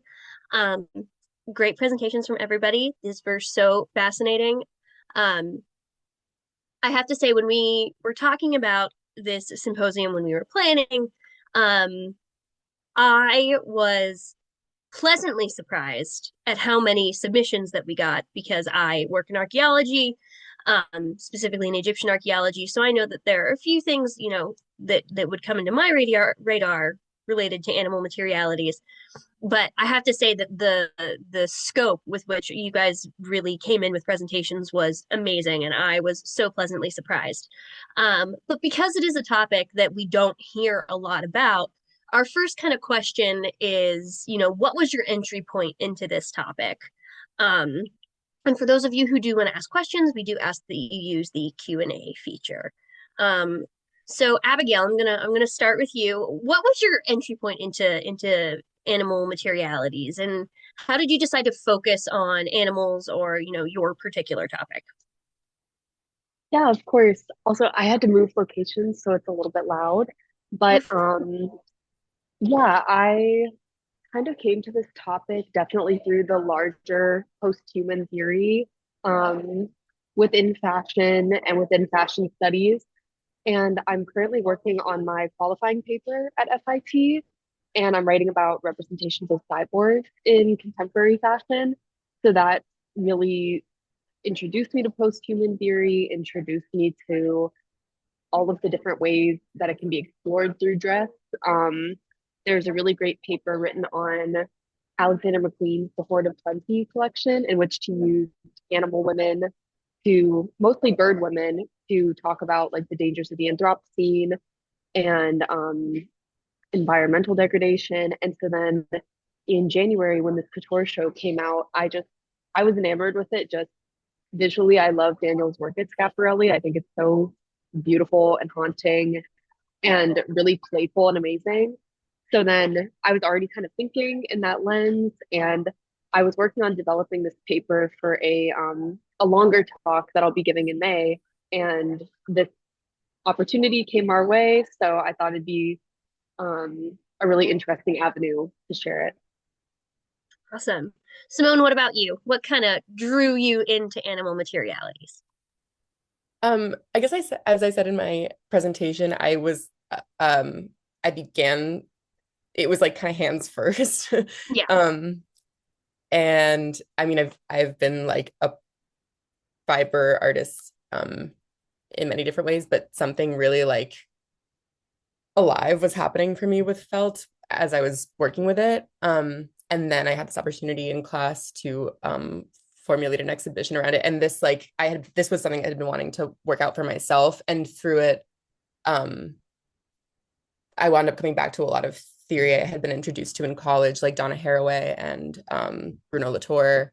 And so, yeah, there was almost like a bi-level, sorry, it's like all I can talk about entanglement happening. Like the way that my hands and my mind and the material were all kind of intersecting. Does that answer your question? Yeah, absolutely. Absolutely.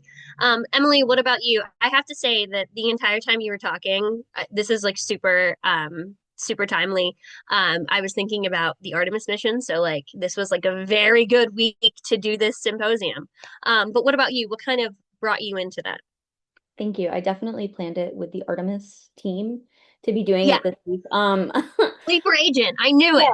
Yeah. I'm really interested in like meat and flesh. I've done a lot of work with cannibalism before, and I'll like sometimes almost like pivot between animals and humans and like what flesh is acceptable. And when I think about meat, like chicken, beef, pork, so frequently people will talk about like cows giving milk or chickens giving eggs, but pigs can really only give meat according to people. And so that really started an interest in pigs. And just figuring out how smart they were, how intelligent they were, really just made me start thinking about like how frequently like ugly animals, trashy animals, dirty Mhm. animals, how they're organized within American society. I had just coincidentally looked up pigs in space one day because I love space, I love pigs, there's a very fun Muppet song. There's also I think it's in Houston. There's a herd of angry swine that NASA has never been able to like get under control. Mm-hmm. So I Yep. just thought it was so fun. I just think they're such sweet animals. So Mm-hmm. Yeah, no, I worked at a science museum for about 4 years, and so when I saw your presentation, the first thing I thought of was the angry swine. And Alexander, what about you? I have to say, you're also another sleeper agent because isn't there's a new shark movie coming out on Netflix this week, right? With Phoebe Divner? Yes, I believe that might be Thresher, and we do I have, think so. yeah, I think that's Thresher, which is kind of like a remake of Crawl, but with sharks this time. We also, if it does feature Thresher sharks, that's really cool because they have a unique tail that can actually split water molecules in the ocean. That's what they use to stun fish. Um, I have lots of shark stuff. There's also another one coming out soon in the theaters. I think it's another one about a plane crashing into the ocean. I think it's called Deep Water, in which that the sharks get onto a plane. It's very hard to get sharks onto a plane in films, but there are two of them, and they do feature a plane crashing into water, so it is possible. But can you repeat your question? Sorry, I got Of sidetracked. course, yeah. So what kind of brought you, you mentioned that this was like a little bit of a passion project for you. So what kind of was your entry point to the topic? I actually got really interested in sharks because I love shark movies, obviously, in the literature as well. I have a lot of Peter Ventry's books. And I also was really curious about how much money and how much like production goes into these shark movies and how they differ a lot into the actual communities around them and how important they are. Because I remember reading about the Jaws effect as a famous example of how just one movie can impact a generation for a large part and these communities. And I wanted to see how much more can or do sharks impact their local area around them. Um, Particularly when we see like evidence of like contender that we just saw reappear recently, it can cause a lot of anxiety. And I was wondering how much money goes into that anxiety and this weird dynamic between how much shark is too much shark into these communities where sometimes shark is important to have, in which like you can't have shark diving cages without them, you can't have the teeth without them, you can't have like the whole little festivals of them without them. But at the same time, too much of a shark presence can lead to beach closures, this huge economic loss and tourism, and this huge disparity. So I was really interested in this dynamic in which that the shark presence can have on the area around them. Awesome. And then Triana, kind of pivoting from one marine animal to another. I know that when we first saw your presentation, both Mary Kate and I have a very difficult relationship with Moby Dick. So I was wondering if that was your starting point or if you had another kind of like ease into whales. So I will confess. Oh, can you hear me? Yeah, sorry, Yes. my video like froze. When I was doing this paper, I did think about Moby Dick a couple times, and I would have brought it in, but again, it's not the same century, so it couldn't really be connected. Um, but really, what kind of like introduced me to this topic, this was for a Renaissance class on the women artists, Oh, and nice. I was like looking for like a specific female artist, and I really like prints, so I came across Magdalena, and she has mythological and religious prints, and eventually I came across this Elijah series, and I like the entire images. I like the four of them, but the third one always stood out as being kind of strange to me. If you actually go to these prints, don't actually have names, but some museums will refer to these prints as like Elijah with the whale or Elijah with a beach whale in the background. I was like, okay, so the whale is somehow something that a lot of people see and like they're struck by. I mean, obviously to me it was kind of bizarre. Like, what does this have to do with Elijah? Like, I know more about Jonah. He's the one who was eaten by a fish. So like this seems, at first you were thinking like, oh, this is a mistake. But again, since in my class we wanted to give like think about women artists as like, having this inventiveness and like they're aware of like their context that they're living in. They're not just simply copying what other people are doing. That just made me kind of like, let's try to see like what the whale means. Let's give her like more credit. Like she is likely aware, and I feel like hopefully I demonstrated that like she is clearly aware of like the symbolic and also material values that the whale has. And when you take that into consideration, instead of seeing like as a background prop, you realize like, oh wow, this makes a lot of sense. So yeah, it was kind of, hopefully that answers your question. No, absolutely, yeah. And then Dorothy, speaking about when we think about British interiors a lot, at least for me in the 18th and 19th century, I think of, William Morris as like a big kind of name that really pops into my head. I also really love William Morris prints. But what was your like your entry into looking at Elephantine furniture in this era?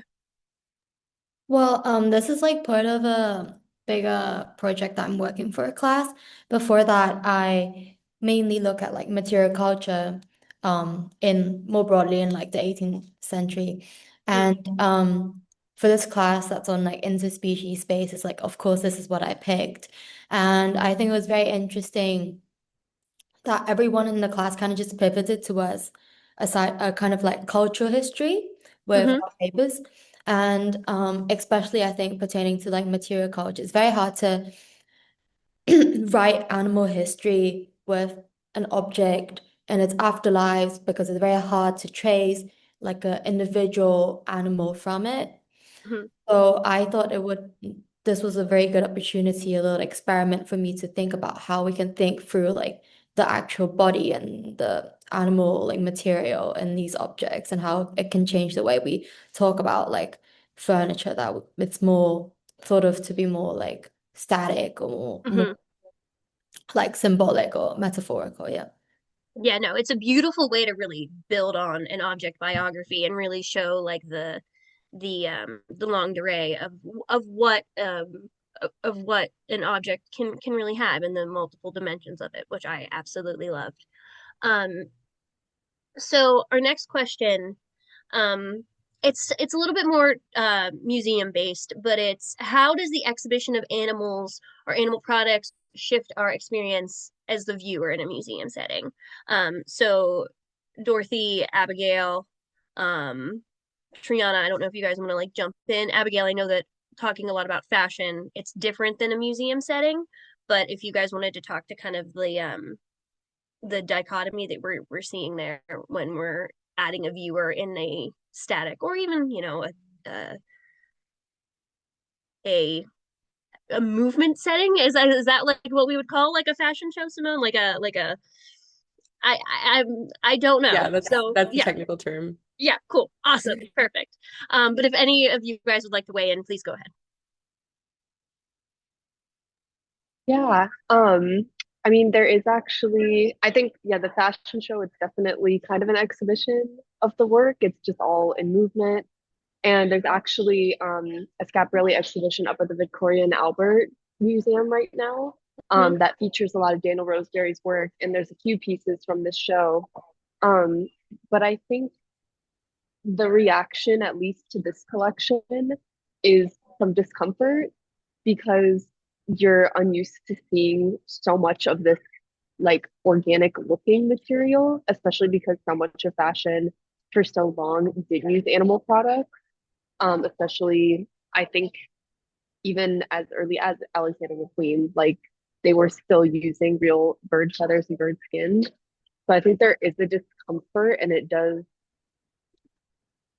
kind of shock in that setting still. But then once you learn that it's all handmade, it's all like couture craftsmanship, it does kind of shift a little bit to being the art piece. But then there's also the difference of object alone versus on a human, which is when it takes on more of that subjective post-human kind of subject. Absolutely.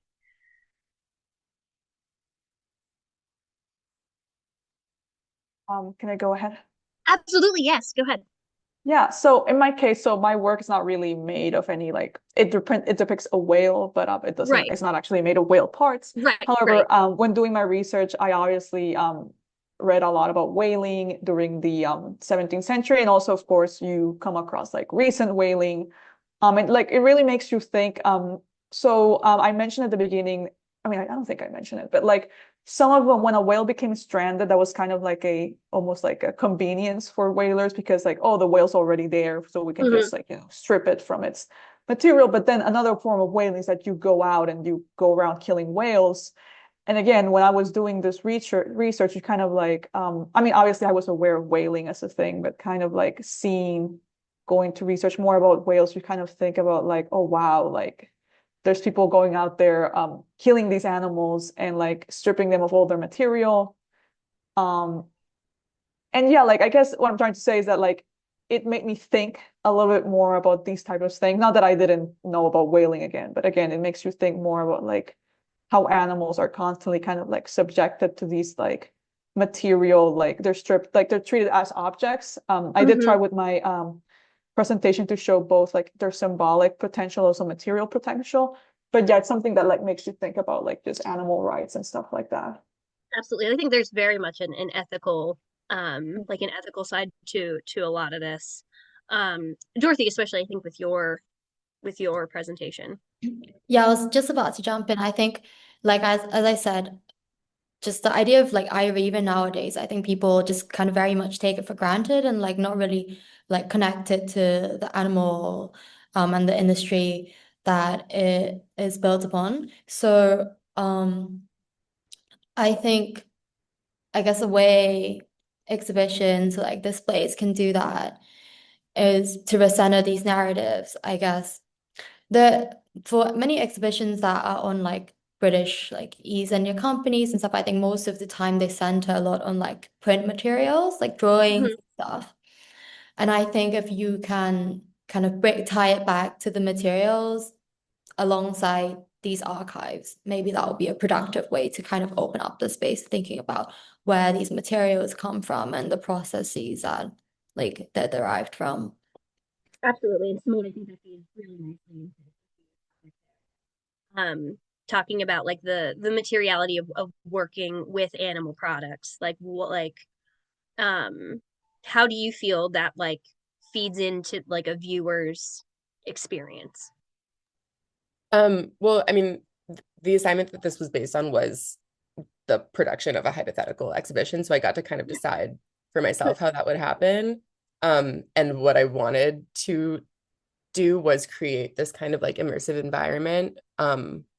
Because yeah, I mean, I think, you know, most of the time we go to a museum and there's like a very safe distance between us and whatever we're viewing. And so I thought it would be exciting to upend that, and especially with something that is, you know, alive in so many ways and like an artifact of life and behaves in ways that feel lifelike to me. Um, yeah, and then also while you all were just talking, I was thinking about the church and man who I had a slide of, who is, you know, a mummy held in an archive. And so even the, you know, it's kind of a false dichotomy we have between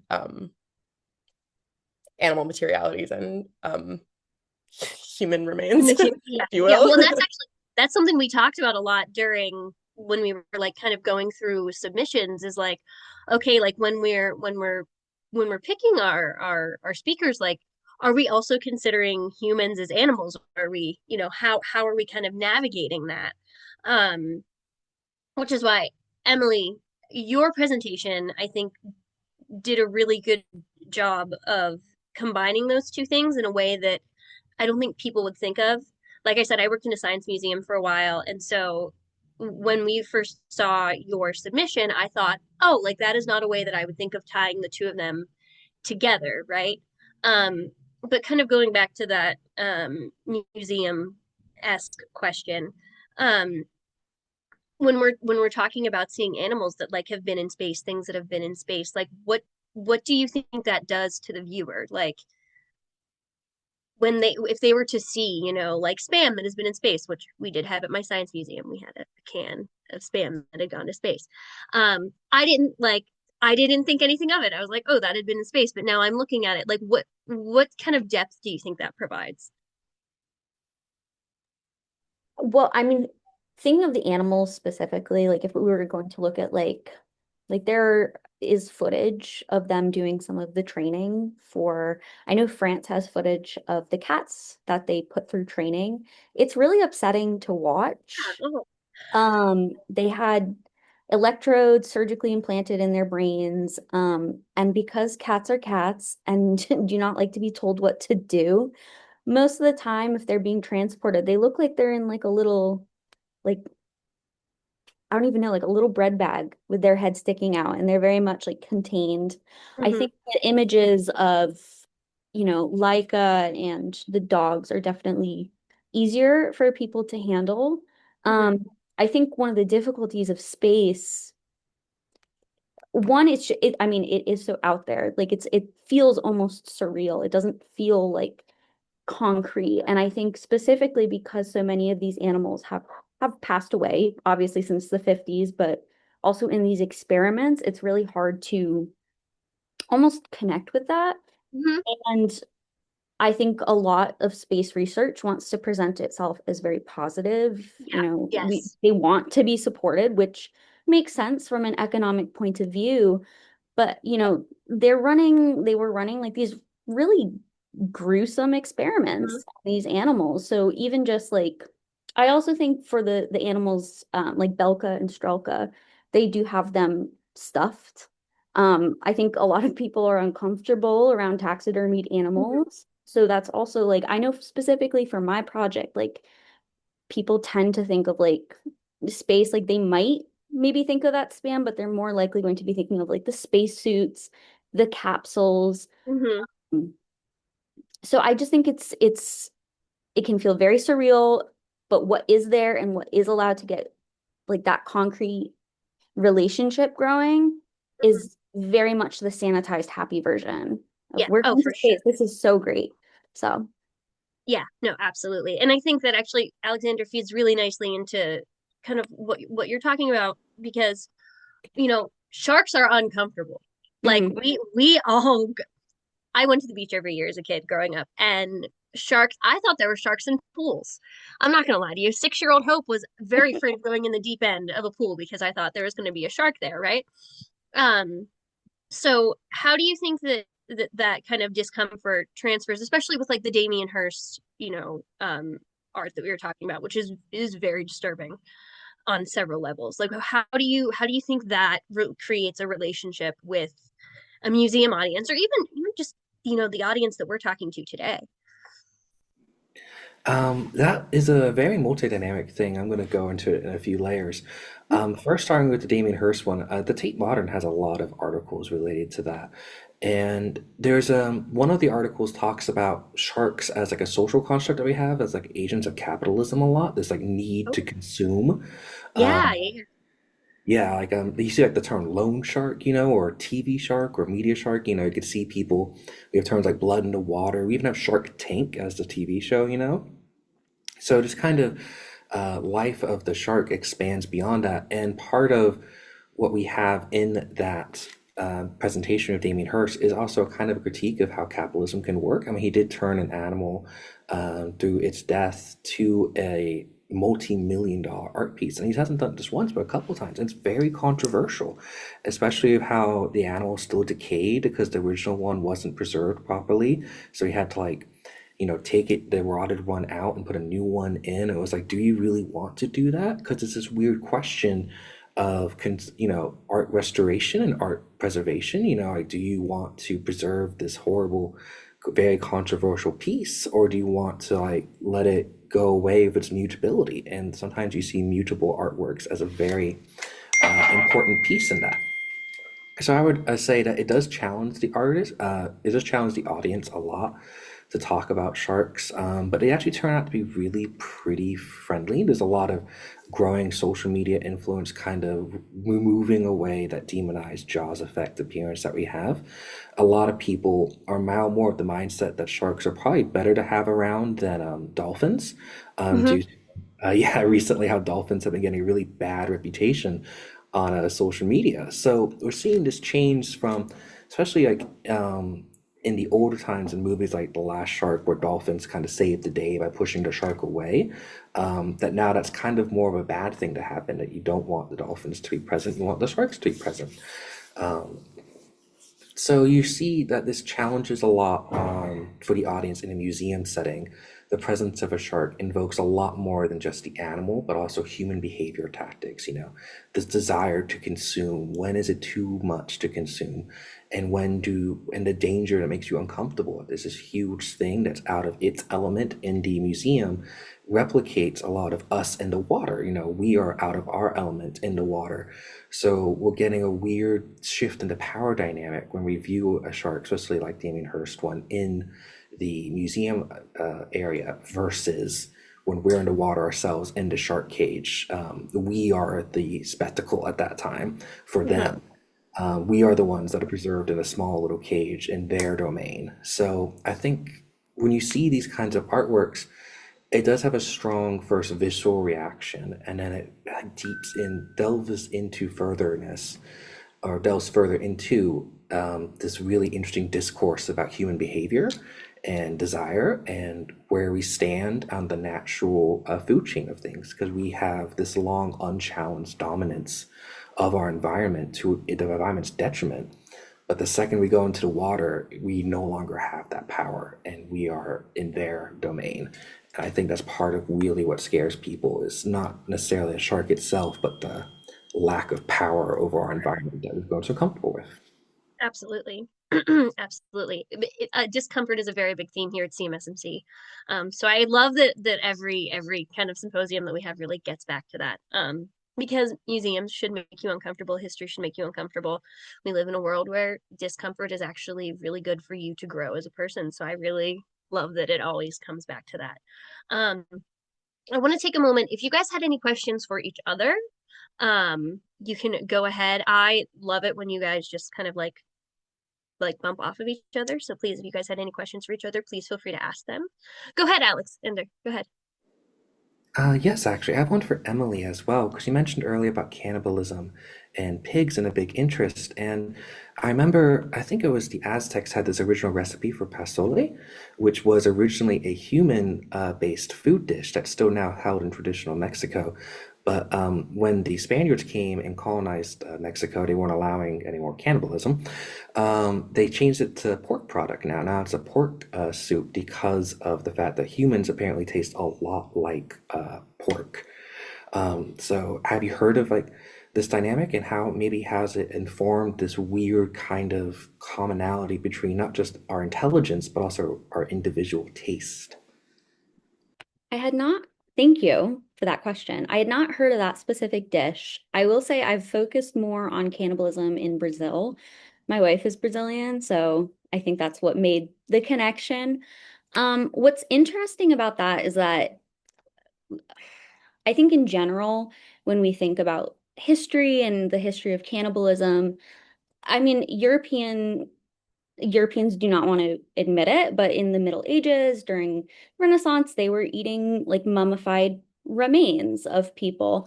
And what I found so fascinating, and I would have to, obviously look at Mexican cannibalism, the history of that, but at least in Brazil, the economy of the culture of cannibalism was a matter of like bringing in a loved one, and like having that loved one be with you forever. It was very ritualistic, and it served an organizing purpose in society versus these middle-aged era acts of consumption by Europeans. It was very much an act done for like individual healing.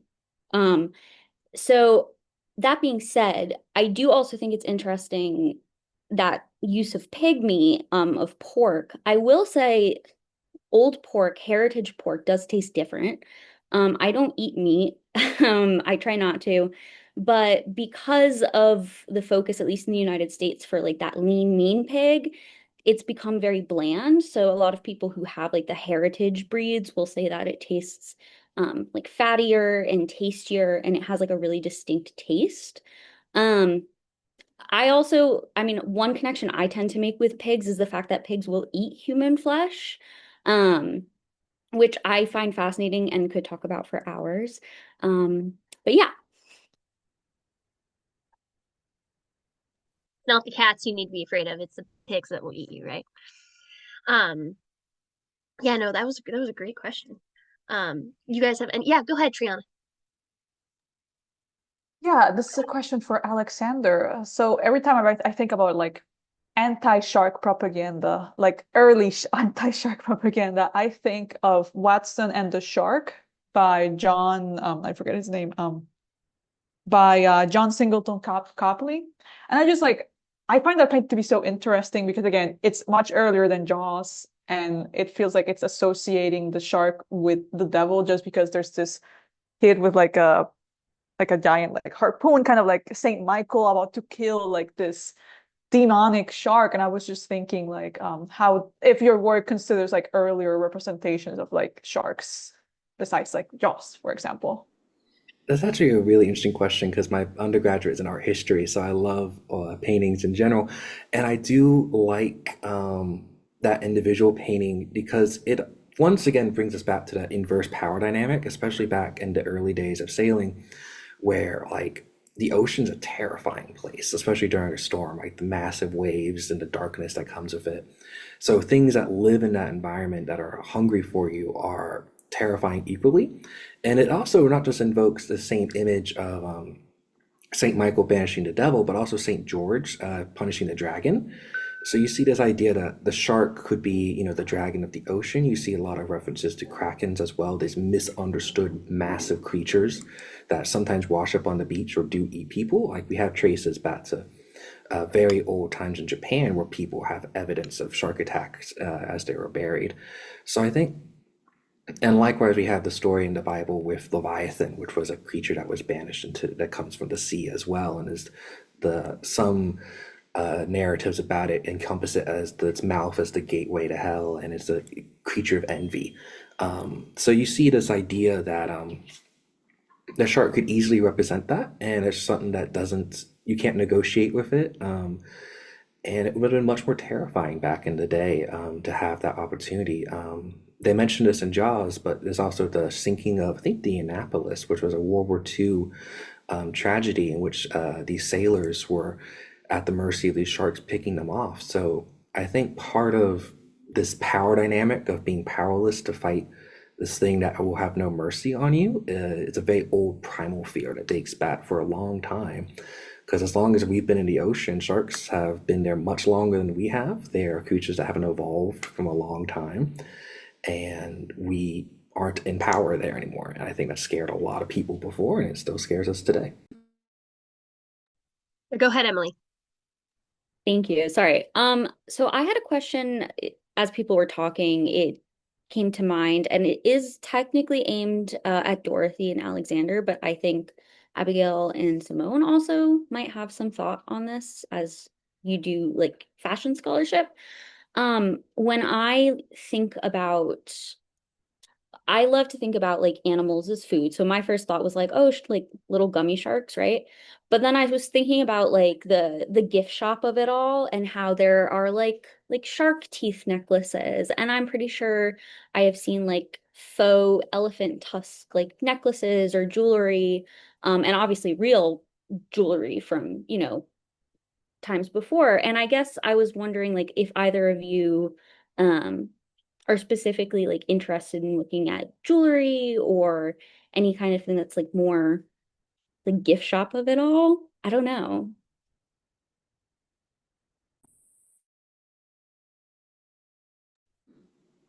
I'll be the first to take a bite in that. That's okay. Um, I am interested in that. Like the idea of the Venice Beach Shark Tooth Festival is fascinating to me. That we have this huge market just on shark teeth alone that attracts these huge crowds of people. Um, how much into jewelry would be interesting because I think there's an idea of possible gender schema that could be looked at that too. Like a masculine presentation of shark teeth on a guy could look very different than a feminine presentation of shark teeth. So I think it would have to do a lot with if I were to invest in that further, which is actually a really interesting idea. I would first look at how it would present gender and ideas as maybe as masculinity, particularly with these tattoos that you sometimes see people get, like these huge like tribalism style tattoos that you often see people appropriate, misappropriate, and on themselves. So I think there's a very interesting idea of how trying to invoke this element of power that you get from the sharks would be interesting to display in a gender schema dynamic. For me, I haven't really thought about gift shops that much, but I think thinking of it from like more historical point of view, the whole point of like these people like collecting ivory furniture and like animal taxidermy um from the places they've colonized is this whole idea of like a souvenir, right? Like for them to have it, possess it in their homes and then display it. So I think yeah, it's very relevant. Like um And if we think about it today, I guess what I would ask is like, to what extent is like to wear an animal like necklace, how I'm sure a lot of people aren't consciously thinking about like this idea of like dominance, but like to what extent that plays into and what kind of like relation is constructed when today when we're less conscious of these ideas. I think from like a fashion perspective too, um, not necessarily sharks or elephants, but like there's so much debate on like fur in fashion, especially recently. Interestingly, it's really come back around where, and I'm of this belief too, it's much more ethical to wear vintage, secondhand, real animal furs than buying like synthetic plastic faux fur. Um, so I feel like there's just a lot of intentionality behind all of these things. And um, yeah, whether it's more for like short term gift shoppy, like immediate, like dopamine rush of wanting to have something kind of like that faux fur jacket, or more of a revenance and like having more of a connection to it. I imagine different cultures as well, like Alexander was talking about, have different connections to these animals. So I feel like that's a really interesting way to look at it. I was in a conversation in class recently where we were talking about accessories as kind of like the easiest um like access point for a brand. Like if you can't afford something bigger and more expensive, you can still own like a scarf or a bottle of perfume or something. And this almost seems like that, like a synecdoche part for whole situation where you can actually say a lot about yourself and maybe like what you conquered or what you believe in um with a necklace or yeah, something from the gift shop. Yeah, I think it's one of those things where, we talk a lot about, when the British kind of came into Egypt, when they took like the obelisks and they really used that to kind of back up, their sense of power. Colonialism has really done a number on all of us when it comes to what we associate with power, right? And I think that when you're introducing capitalism into it, like Alexandra has talked about a lot, the gift shop is kind of like, we talk about museums as capital or as colonialist institutions, but I think that sometimes we forget one of the most colonialist parts is the gift shop, right? Because it allows us to take those pieces home. So I think that this is a really interesting conversation, and I really love that we got to talk about this. This is one of my favorite things that we've done in a really long time. Do you guys have any other questions for each other? Awesome. All right. So we're going to end with one final question because we could not do this symposium without asking this question. I think you guys know what it is. What is your favorite animal? Mine is a sloth because what a life. What a great life they must have, honestly. Um, Abigail, I will start with you. What is your favorite animal? I was thinking about this a lot leading up to this because I had actually haven't thought about it in years, but I really like skunks. I think they're very chic, the black and white. I think they're really sweet and adorable.